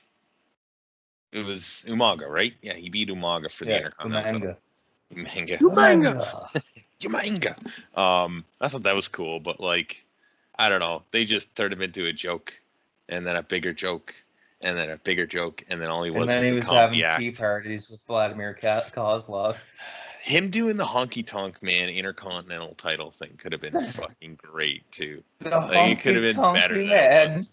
Yeah. The honky tonk man. The honky tonky man had the Intercontinental Championship for this very day. For 62 weeks. Santino Marella has held it for 62 weeks and 1 day. All right. And coming in at number 8 is the Repo Man. You know what? I just realized the other day I've been watching matches from the guy who played the Repo Man. What? Because he was also... Was that? I want to know what matches you were watching with him. So he was also in Demolition, correct? Oh, my God. Fuck. Duh. We're moving on. So I don't even want to hear. Nope. Don't want to hear the rest of the story. Nope. The fact that you said, "Oh, he was in Demolition," we're done. I wasn't going to talk about Demolition, but okay. Oh, okay. Go ahead then. So he was Crusher Darso in Mid-South and Jim Crockett, and he teamed up with Nikolai Volkov in Mid-South, and he teamed up with Ivan Koloff and Nikita Koloff in Crockett as the Russians. Which I didn't know until I started watching recently. It was cool. Oh, okay. Yeah. I thought you were going somewhere else with this. I just found out he was in Demolition. I was like, that's it. We're done here. We are moving on. All right. Coming in at number 7 is, oh, God, this fucking no-showing bald bastard. Number 7, Eugene. I got us. Okay, what's the name of the list again? Eugene. No, what's the name of the list? 10 superstars not taken seriously because of their gimmick. Yeah. Yeah, I mean, again, he was another one that got really over for a time, but yeah,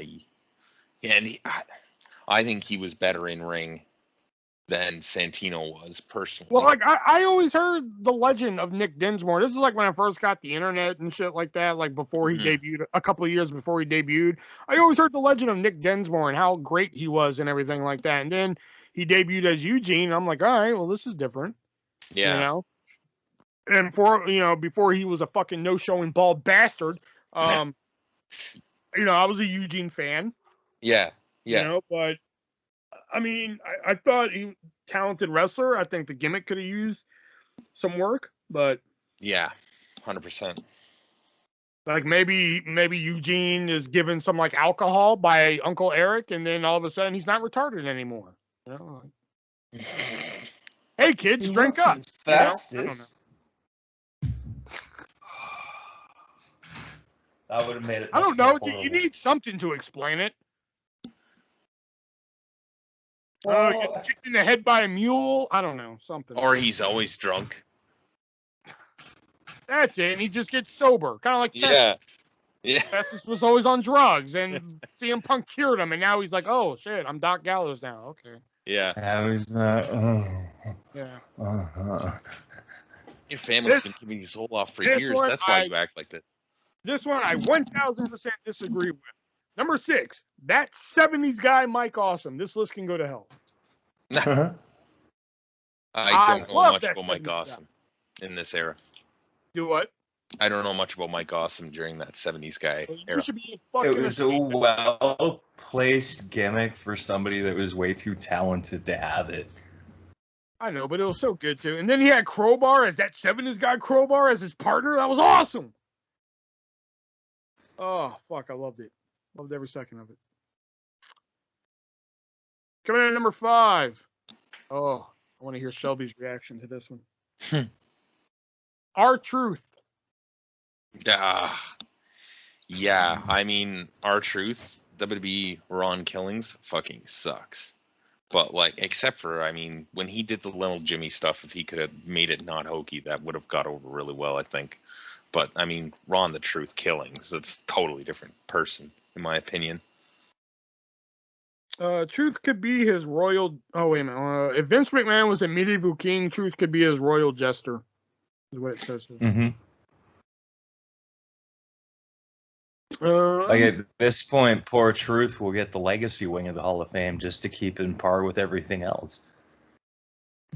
No, I think he'll get the Coco Beware spot where people will be like, oh, they're putting him in? Yeah. Oh, well, yeah, that too. You know. Coming in at number 4. Let me see which one they're talking about first before I say this one. Okay. Doink the Clown, played by Matt Bourne. I mean, he was the original, wasn't he? Yeah. Yeah. As an evil Joker meets Krusty the Clown type of clown. It's too bad that couldn't have lasted longer.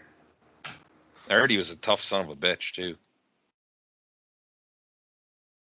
Yeah, the only thing that could take him down were drugs. Too soon? Wow. I mean, it's been a while, hasn't it? Yeah. Like a long while. I was talking about Sonny Bono with my mom.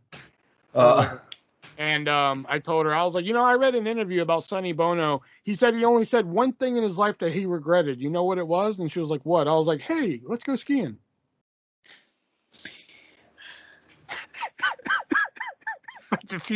I hear the disappointment coming from Nick.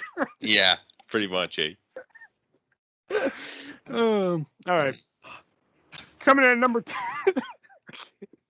Hey, let's go skiing. Coming in at number 3, Screaming Norman Smiley. Screaming? Huh? Screaming. Oh, I've seen a little bit of Norman Smiley. I don't remember Screaming Norman Smiley. You don't remember Screaming Norman Smiley? No. Oh my god, dude! He screamed? Did he actually do this? Like, I remember in TNA, he was always so quiet in TNA. He never, did a promo or anything. Oh my god, Shelby, what am I going to do with you? I told you, I started watching wrestling in 2003.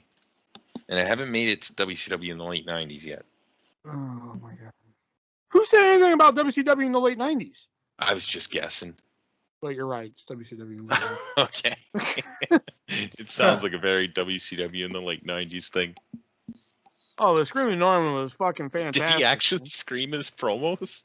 No, he didn't scream them, but his whole thing was like when he got... Because his whole thing was he was just Norman Smiley. He was Magic Man Norman Smiley for a while. Jesus Christ, how many gimmicks did he have? Not a lot, believe it or not. Really? Okay. Yeah, he was just... he went by Norman Smiley, but he always had magic on his tights. So if you did a little research at the time, it was Magic Man Norman Smiley. So then when the hardcore division came up, somehow Norman Smiley became like the fucking centerpiece of that division. Yeah.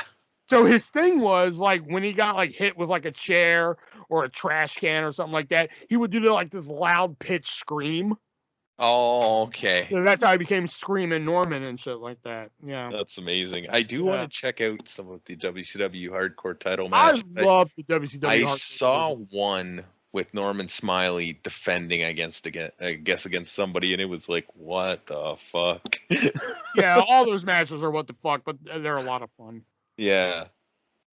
I think, believe it or not, I think Nick's gonna have something to say about this one. Maybe you too, Shelby. But number 2, the Honky Tonk Man. Oh, okay. The crowd goes mild. All right. What's the name of this list again? 10 superstars who are not taken seriously because of their gimmick. I think he was taken seriously. No. I think he was taken seriously too. I have a hard time with that because, and especially like if they were in like Nashville or if they were in like a big music city. Yeah. Hey, shit! Holy, they could have. Oh, they shit all over him. I don't think it for what that character was. I think it actually did better than what, by all rights, it should have, considering the other cartoony gimmicks that didn't get over at the time. I don't think that's very accurate with Honky Tonk Man. Yeah. Any guesses as to what number 1 could be? Crime Time. Crime Time? No. Shelby?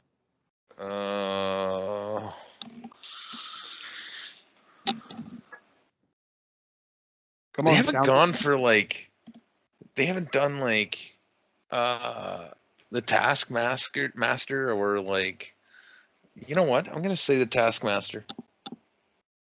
Number 1, the Hurricane. Really? What? Yeah. What? 3 count would have been more of that. Wow. Huh. While he was never going to get a world title, some of the best moments of his early aughts involved Hurricane. His story with The Rock in particular was absolute gold. Oh, The Rock in his shit was like just phenomenal. It was so good. It was honestly, I think it was the best stuff that Gregory Helms has ever done. Yeah, like not to say that he's bad or anything, but I think just having that rub with The Rock was always really good for him. To this day, I think the first Elimination Chamber shouldn't have had Jericho and Booker T in it. I think those 2 spots should have been filled by Jeff Hardy and the Hurricane. Yeah. You know? At the time, they would have been more appropriate for that match, I think. Yeah. All right, so that was the Sportster list of the week. So that leads us to our questions, and we have some fresh faces in there that I didn't have to threaten anybody or anything. So let me pull those up. The first one here, very famous face too. The what? We have a very famous face. We do? Yeah, it's a joke, but. Oh, okay. So the first one here was actually left on a separate video. So let me go ahead and do those here. These come from Josh A. And he has 2 questions here. And that is, what is all y'all's favorite action movie? Goodfellas. Okay. Sheldon? I'm bad at these. I'll go with Watchmen. Really? Not Smokey and the Bandit? Nah, I count that more as a comedy. Yeah. Action movie. I'm not real big on action movies, but if I had to pick one, probably. You know what? Sorry, Josh. Too many to name. And the second one is, which wrestler? I thought this was a good question. Which wrestler is your favorite actor? Purely for the Condemned, Stone Cold Steve Austin. I was talking about that movie today with my coworker. I loved that movie when I was a kid. I haven't watched it in a long time. Now, are we talking, because there's a different way you can look at this question. Wrestlers are actors at the end of the day. Oh my God, right? He doesn't mean it that way. Okay, well, then.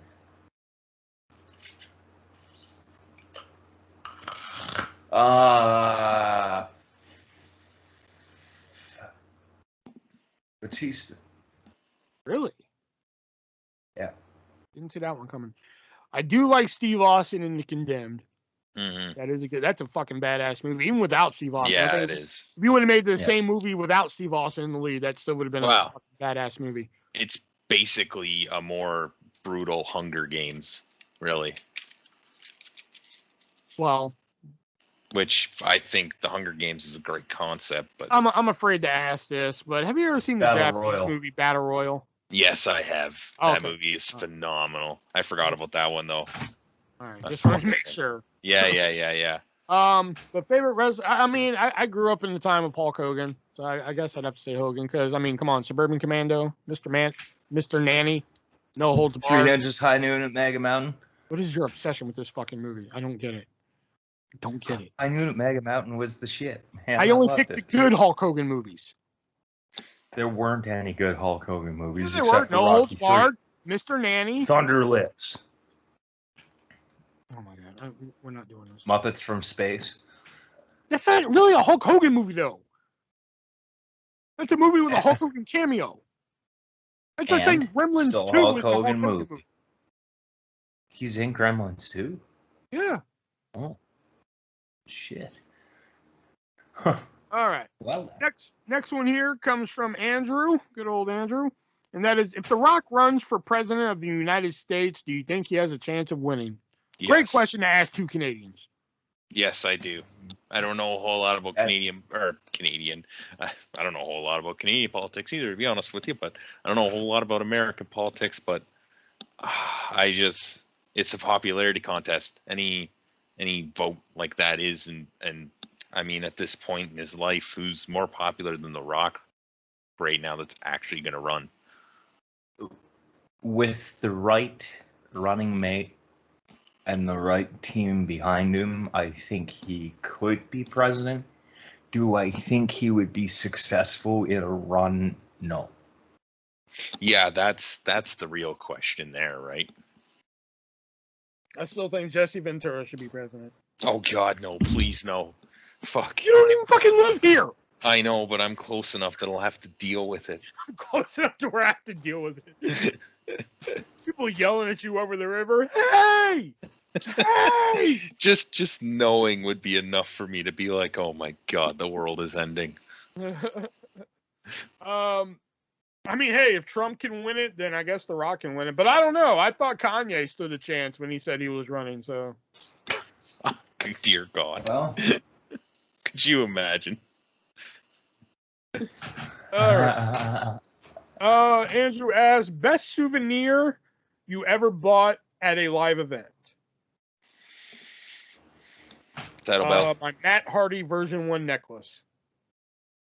Come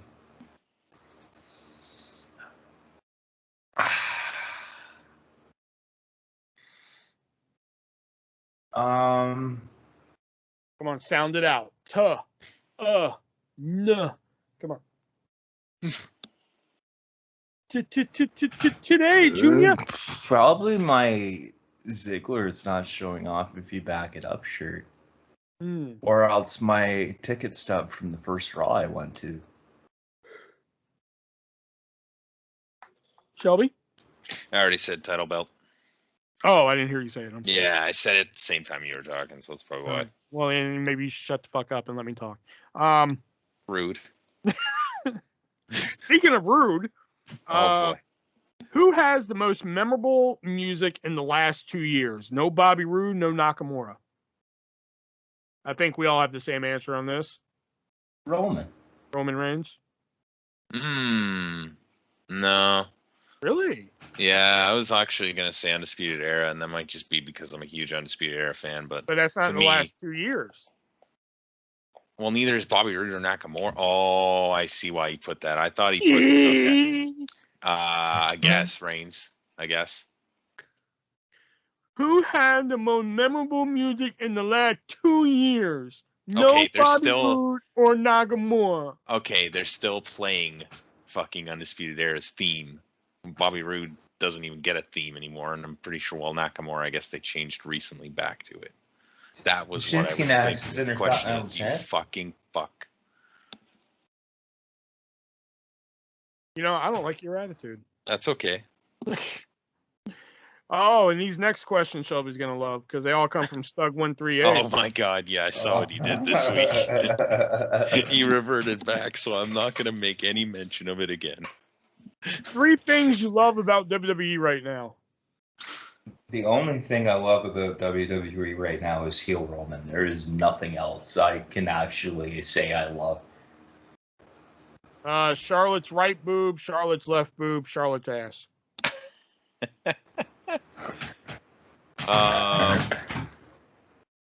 Honestly, I wouldn't say love, but Roman, the booking of Lashley, and the booking of Walter as well.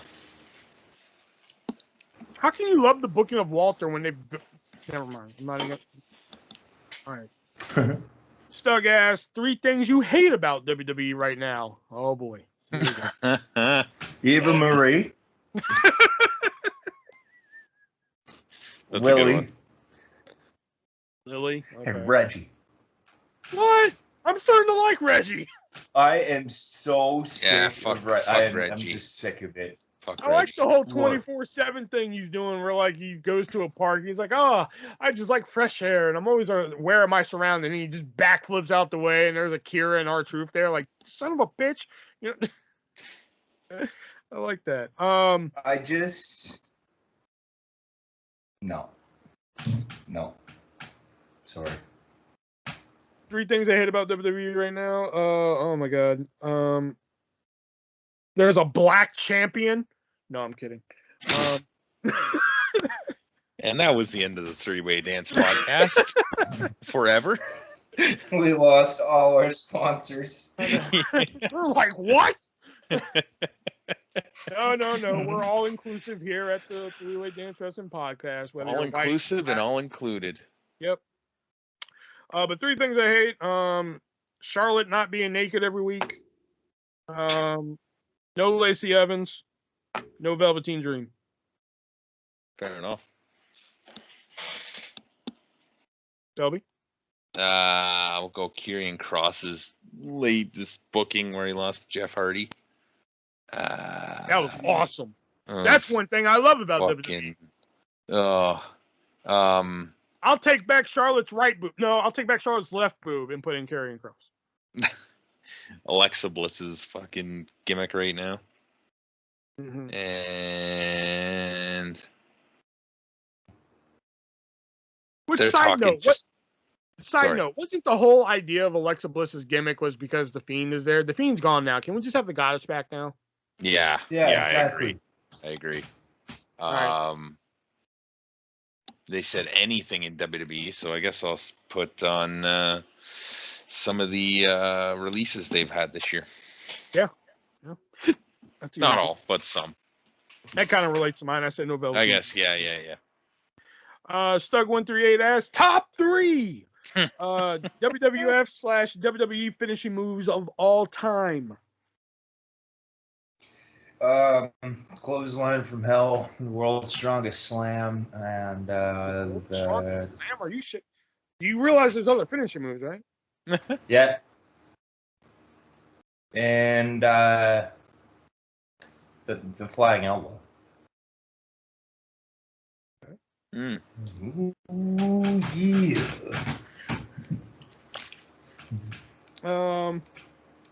I gotta go Mark Marrow's TKO. Trouble in Paradise.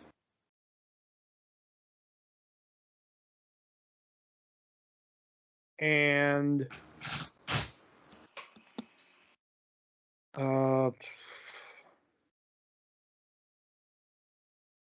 RKO. I'll go with the FU, not the AA. That is just a fucking horrid name for that, but the FU. The F5, because that's just a fucking crazy move for Lesnar to pull off to anybody. And Stunner. I was really hoping that the third one you picked started with an F as well. Like the FU, the F5, and the Fisherman Suplex. Like, what? Okay. Stug138 it as top 5 weirdest celebrity appearances in the WWF/WWE history. Weirdest what appearances? Sorry, you're breaking Celebrity. So, Celebrity. Weird appearances. Okay.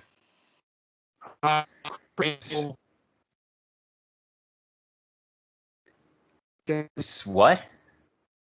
You're You're really breaking up. Yeah.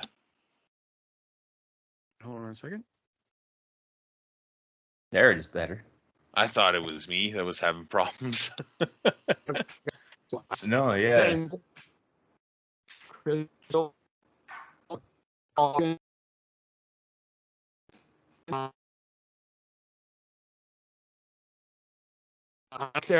People.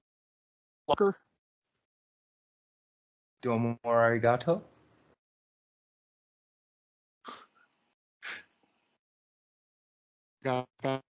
Again, flip shit. Can't. You're breaking up so bad. We still can't understand you. I heard.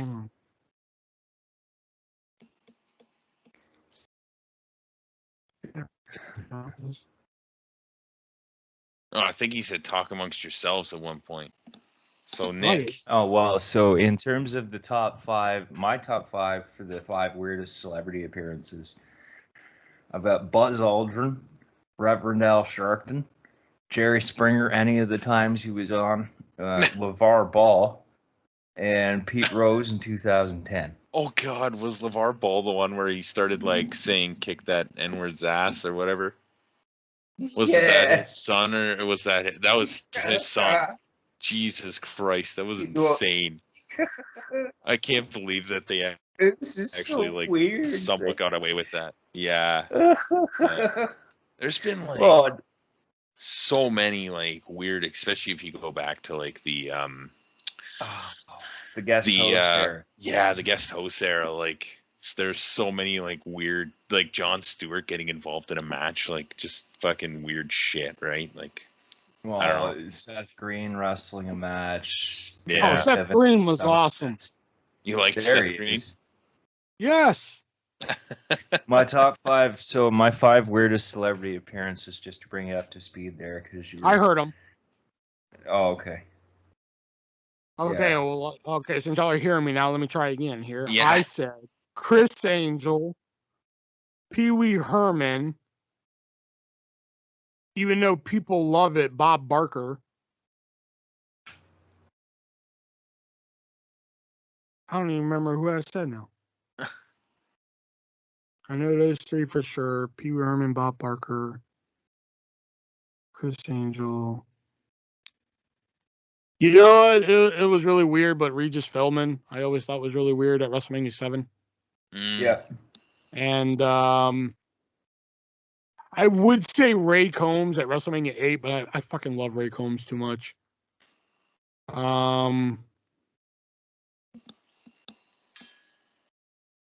The Three Stooges.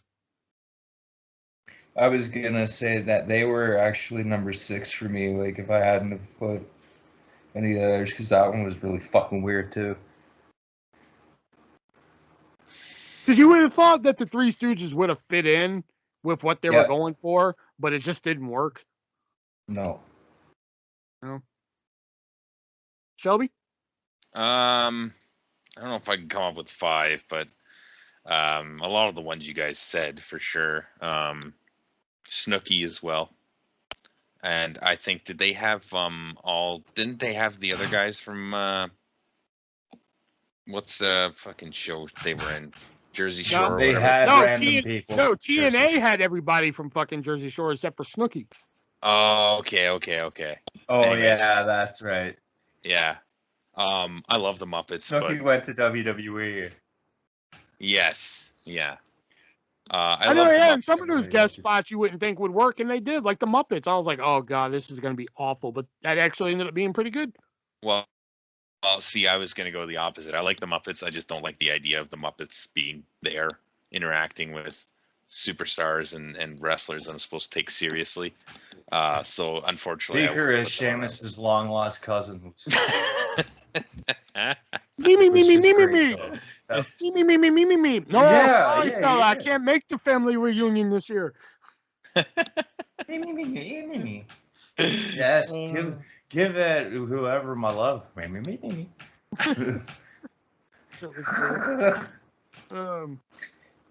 All right. Movie fan 65738, aka Jason. He has, what was The Rock's best match? Versus Hogan. Yeah, I think so. Yeah. I mean, he's had lots of good matches, but best, yeah. Yeah. And he also tacked on, did he win? Yeah, The Rock won that one.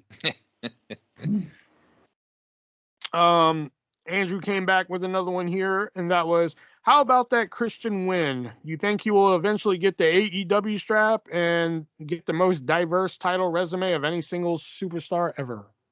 No. He wouldn't have the most diverse, would he? No. AEW, technically it's ECW, WWE World Heavyweight, and NWA. Impact. Yeah, but I mean, Omega, how many? Well, he didn't hold the Impact one, though. He only had the, well, now he does. Yeah. But how many has Omega had?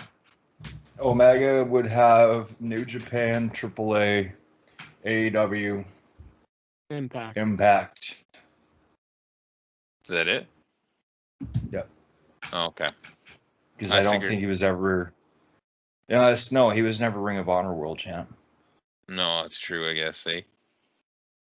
But no, I don't think they should put the belt on him either. No. The next person that's getting the AEW World title is going to be Orange Cassidy. He's not going to drop it to Orange Cassidy. Jungle Boy is getting it before Cassidy is. Yeah. Cassidy, freshly squeezed. If they were going to go with Cassidy, it would have already happened. They're not going with Cassidy. Kenny Omega's ego is way No, because if they big should have for went that. with anybody who's been world champion, I'm sorry, but I think MJF should have been world champion. I think he should have been the one to dethrone Moxley. I do too, No. actually. No. Well, Shelby, your opinion is wrong. At this point, if like I would say Hangman should dethrone Omega, but MJF should dethrone Hangman right away after. Yes.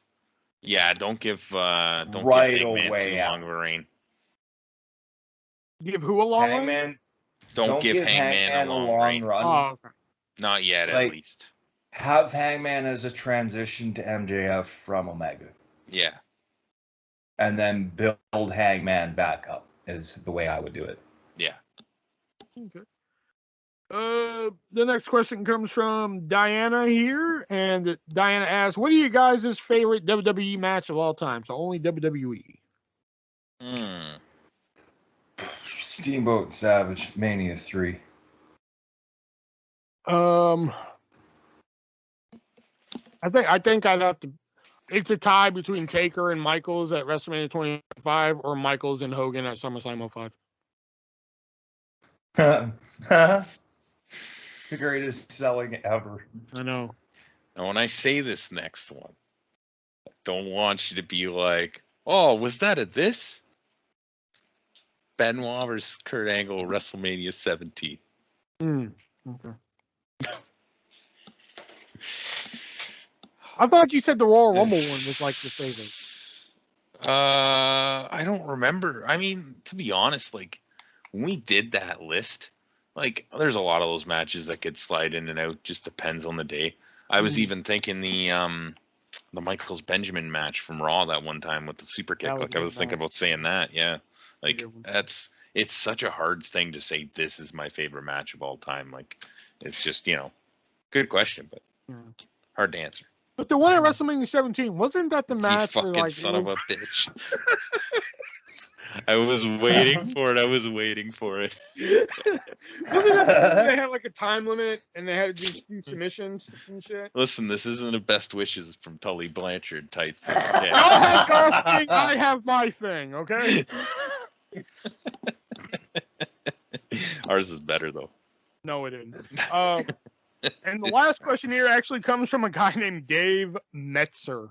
There's no L. Oh, I didn't notice that before.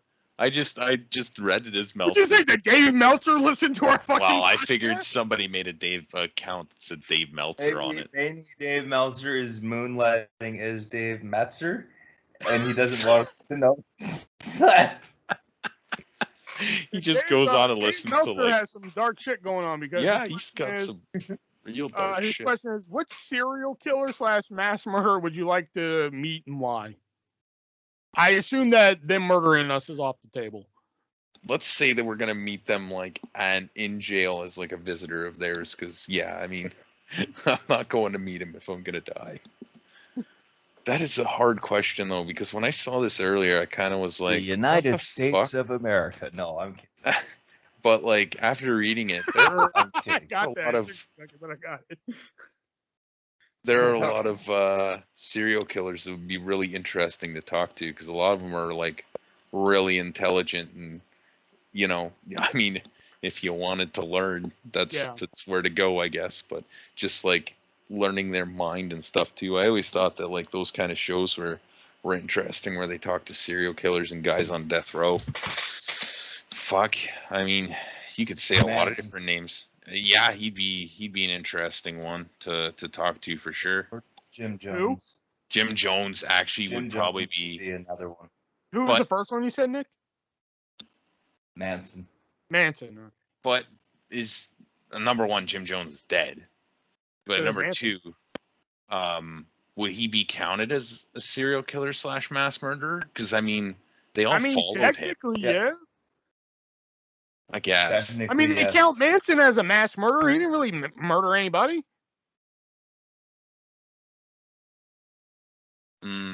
Stay tuned for our conspiracy theory podcast coming soon.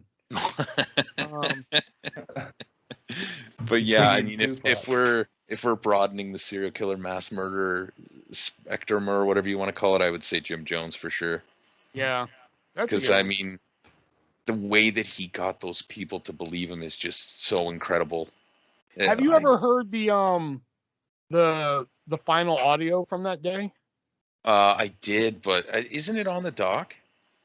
Yeah, there's one on the doc. Plus, you can just listen to it on YouTube. But it is fucking, whew, man. Yeah. Yep. Oh yeah, God. It's fucking bizarre, man. I don't know who. I'd probably want to sit and talk with Manson, even though he didn't really kill anybody, because I've seen interviews with him and they're really kooky. Yeah, because people ask him shit like, "So, Mr. Manson, how does it feel being locked up all these years?" And his response is like, "Well, I'm not locked up. You people out there walking around, you guys are locked up, and here I'm free." And I'm like, "Whoa." It's hard to believe, or it's hard to, I think, differentiate sometimes whether he's like working or shooting though. Like I think he does that, and I think he does it so well that like people don't really realize it. And probably he knows what he's doing. Probably another mass murderer I wouldn't mind talking to is George W. Bush. Yeah, very good. Very good. Yeah.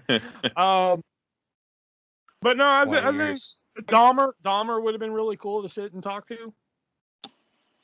Yeah. Yeah. Jack the Ripper. Hey, Jeff, can we talk over some ice cream? No, but I have Ben and Jerry in the freezer.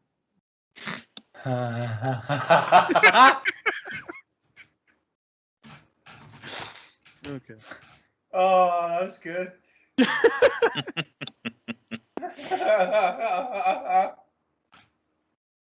All right, so that was our last question there. And now we move on to our vintage pick of the week, which is usually a match, a segment. It could be fucking old commercial like Paul Orndorff pimping off Hulkamania gear. Be anything really. So, Shelby. No, yes. Nick. Give us your vintage pick of the week. Fine. My vintage pick of the week, it was during a best of 5 series in TNA. It was match number 4, Ultimate X, between the Motor City Machine Guns and Beer Money Inc. Huh, I don't even remember the best of 5. Yeah, me neither. Not that one. Yeah. It was the best of 5 over the tag titles. Beer Money started at 2-0. And then, and they kept winning, like, so they won 2-0 first off, like, via the beer bottle spot. And then the third match, Motor City won in a ladder. match, and then it was Ultimate X the next round. And I think they did go to 5 matches, but I was really hoping for a Motor City Machine Guns reunion in NXT or some shit. I was too. We got the Time Splitters for one night. It wasn't as good. Eh. I didn't know the Time Splitters as well. I mean, I watched TNA during like Motor City Machine Guns and a big part of their career. So, Shelby, vintage pick of the week. All right, so mine comes from SummerSlam '93, SummerSlam related, SummerSlam month, SummerSlam, and is this weekend. The match is Jerry Lawler versus Bret Hart. And I actually didn't realize that they actually wrestled. And the first time I watched this pay-per-view, when I saw Doink come out, I fucking skipped the whole match. And I actually watched it this time, and it is a great, cool, old school I'm match. the true kicker out here, Bret. Just him, like, fucking smacking Bret with the fucking crutch and, like, jabbing it into him while the ref's distracted by the Hart brothers. Like, oh, Jerry Lawler was such a great heel. He really was. Jerry Lawler, man. Fuck me, he was good. Wow, I actually have the latest vintage pick of the week. My vintage pick of the week comes from Great American Bash, 1991. Oh, wow.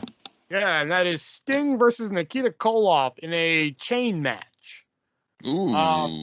I remember watching this match on videotape years ago and shit. And I just always really liked the finish. And the finish was, of course, Sting is like dragging Koloff and he's touching the corners. Koloff is touching him too. So they get to the 4th corner and Sting backs up and runs for a Stinger splash. But in doing so, he splashes Koloff in the corner, therefore making Koloff touch the 4th corner and giving him the win. Oh my God. Yeah, I fucking always loved that finish, man. I always thought it was a fun match to watch. Even though Great American Bash is like considered one of WCW's worst fucking pay-per-views ever. Yeah. I do want to check out that match now, though, because I haven't seen that match. Yeah, I always found it entertaining. I tried finding it on YouTube the other day, but I couldn't find it. And the Peacock and shit. Yeah. So. Yeah. All right. There's the bell. So you know what that means. It means that is the end of the Three-Way Dance Wrestling Podcast. We will be back next week, unfortunately, with summer songs, where we talk about our top 20 songs of the summer. Hell yeah. No, but we will do Summer Slam and possibly Takeover, since these two fucking acted like I said, hey, can I drop my nuts in your mouth? When I said let's do Takeover. So that might be done. It might not be done. Who knows? So leave your questions in the comments down below. And please don't make me have to fucking threaten to kill furry animals and shit again next week just to get you guys to ask some questions, unless your name is not Stug or Andrew. Because I'm gonna have to start putting that picture of a kitten with a gun to its head. Ask questions or the cat gets it. So until next time, guys, I'm the ArtistVersion1, and for Shelby and Nick, be breezy.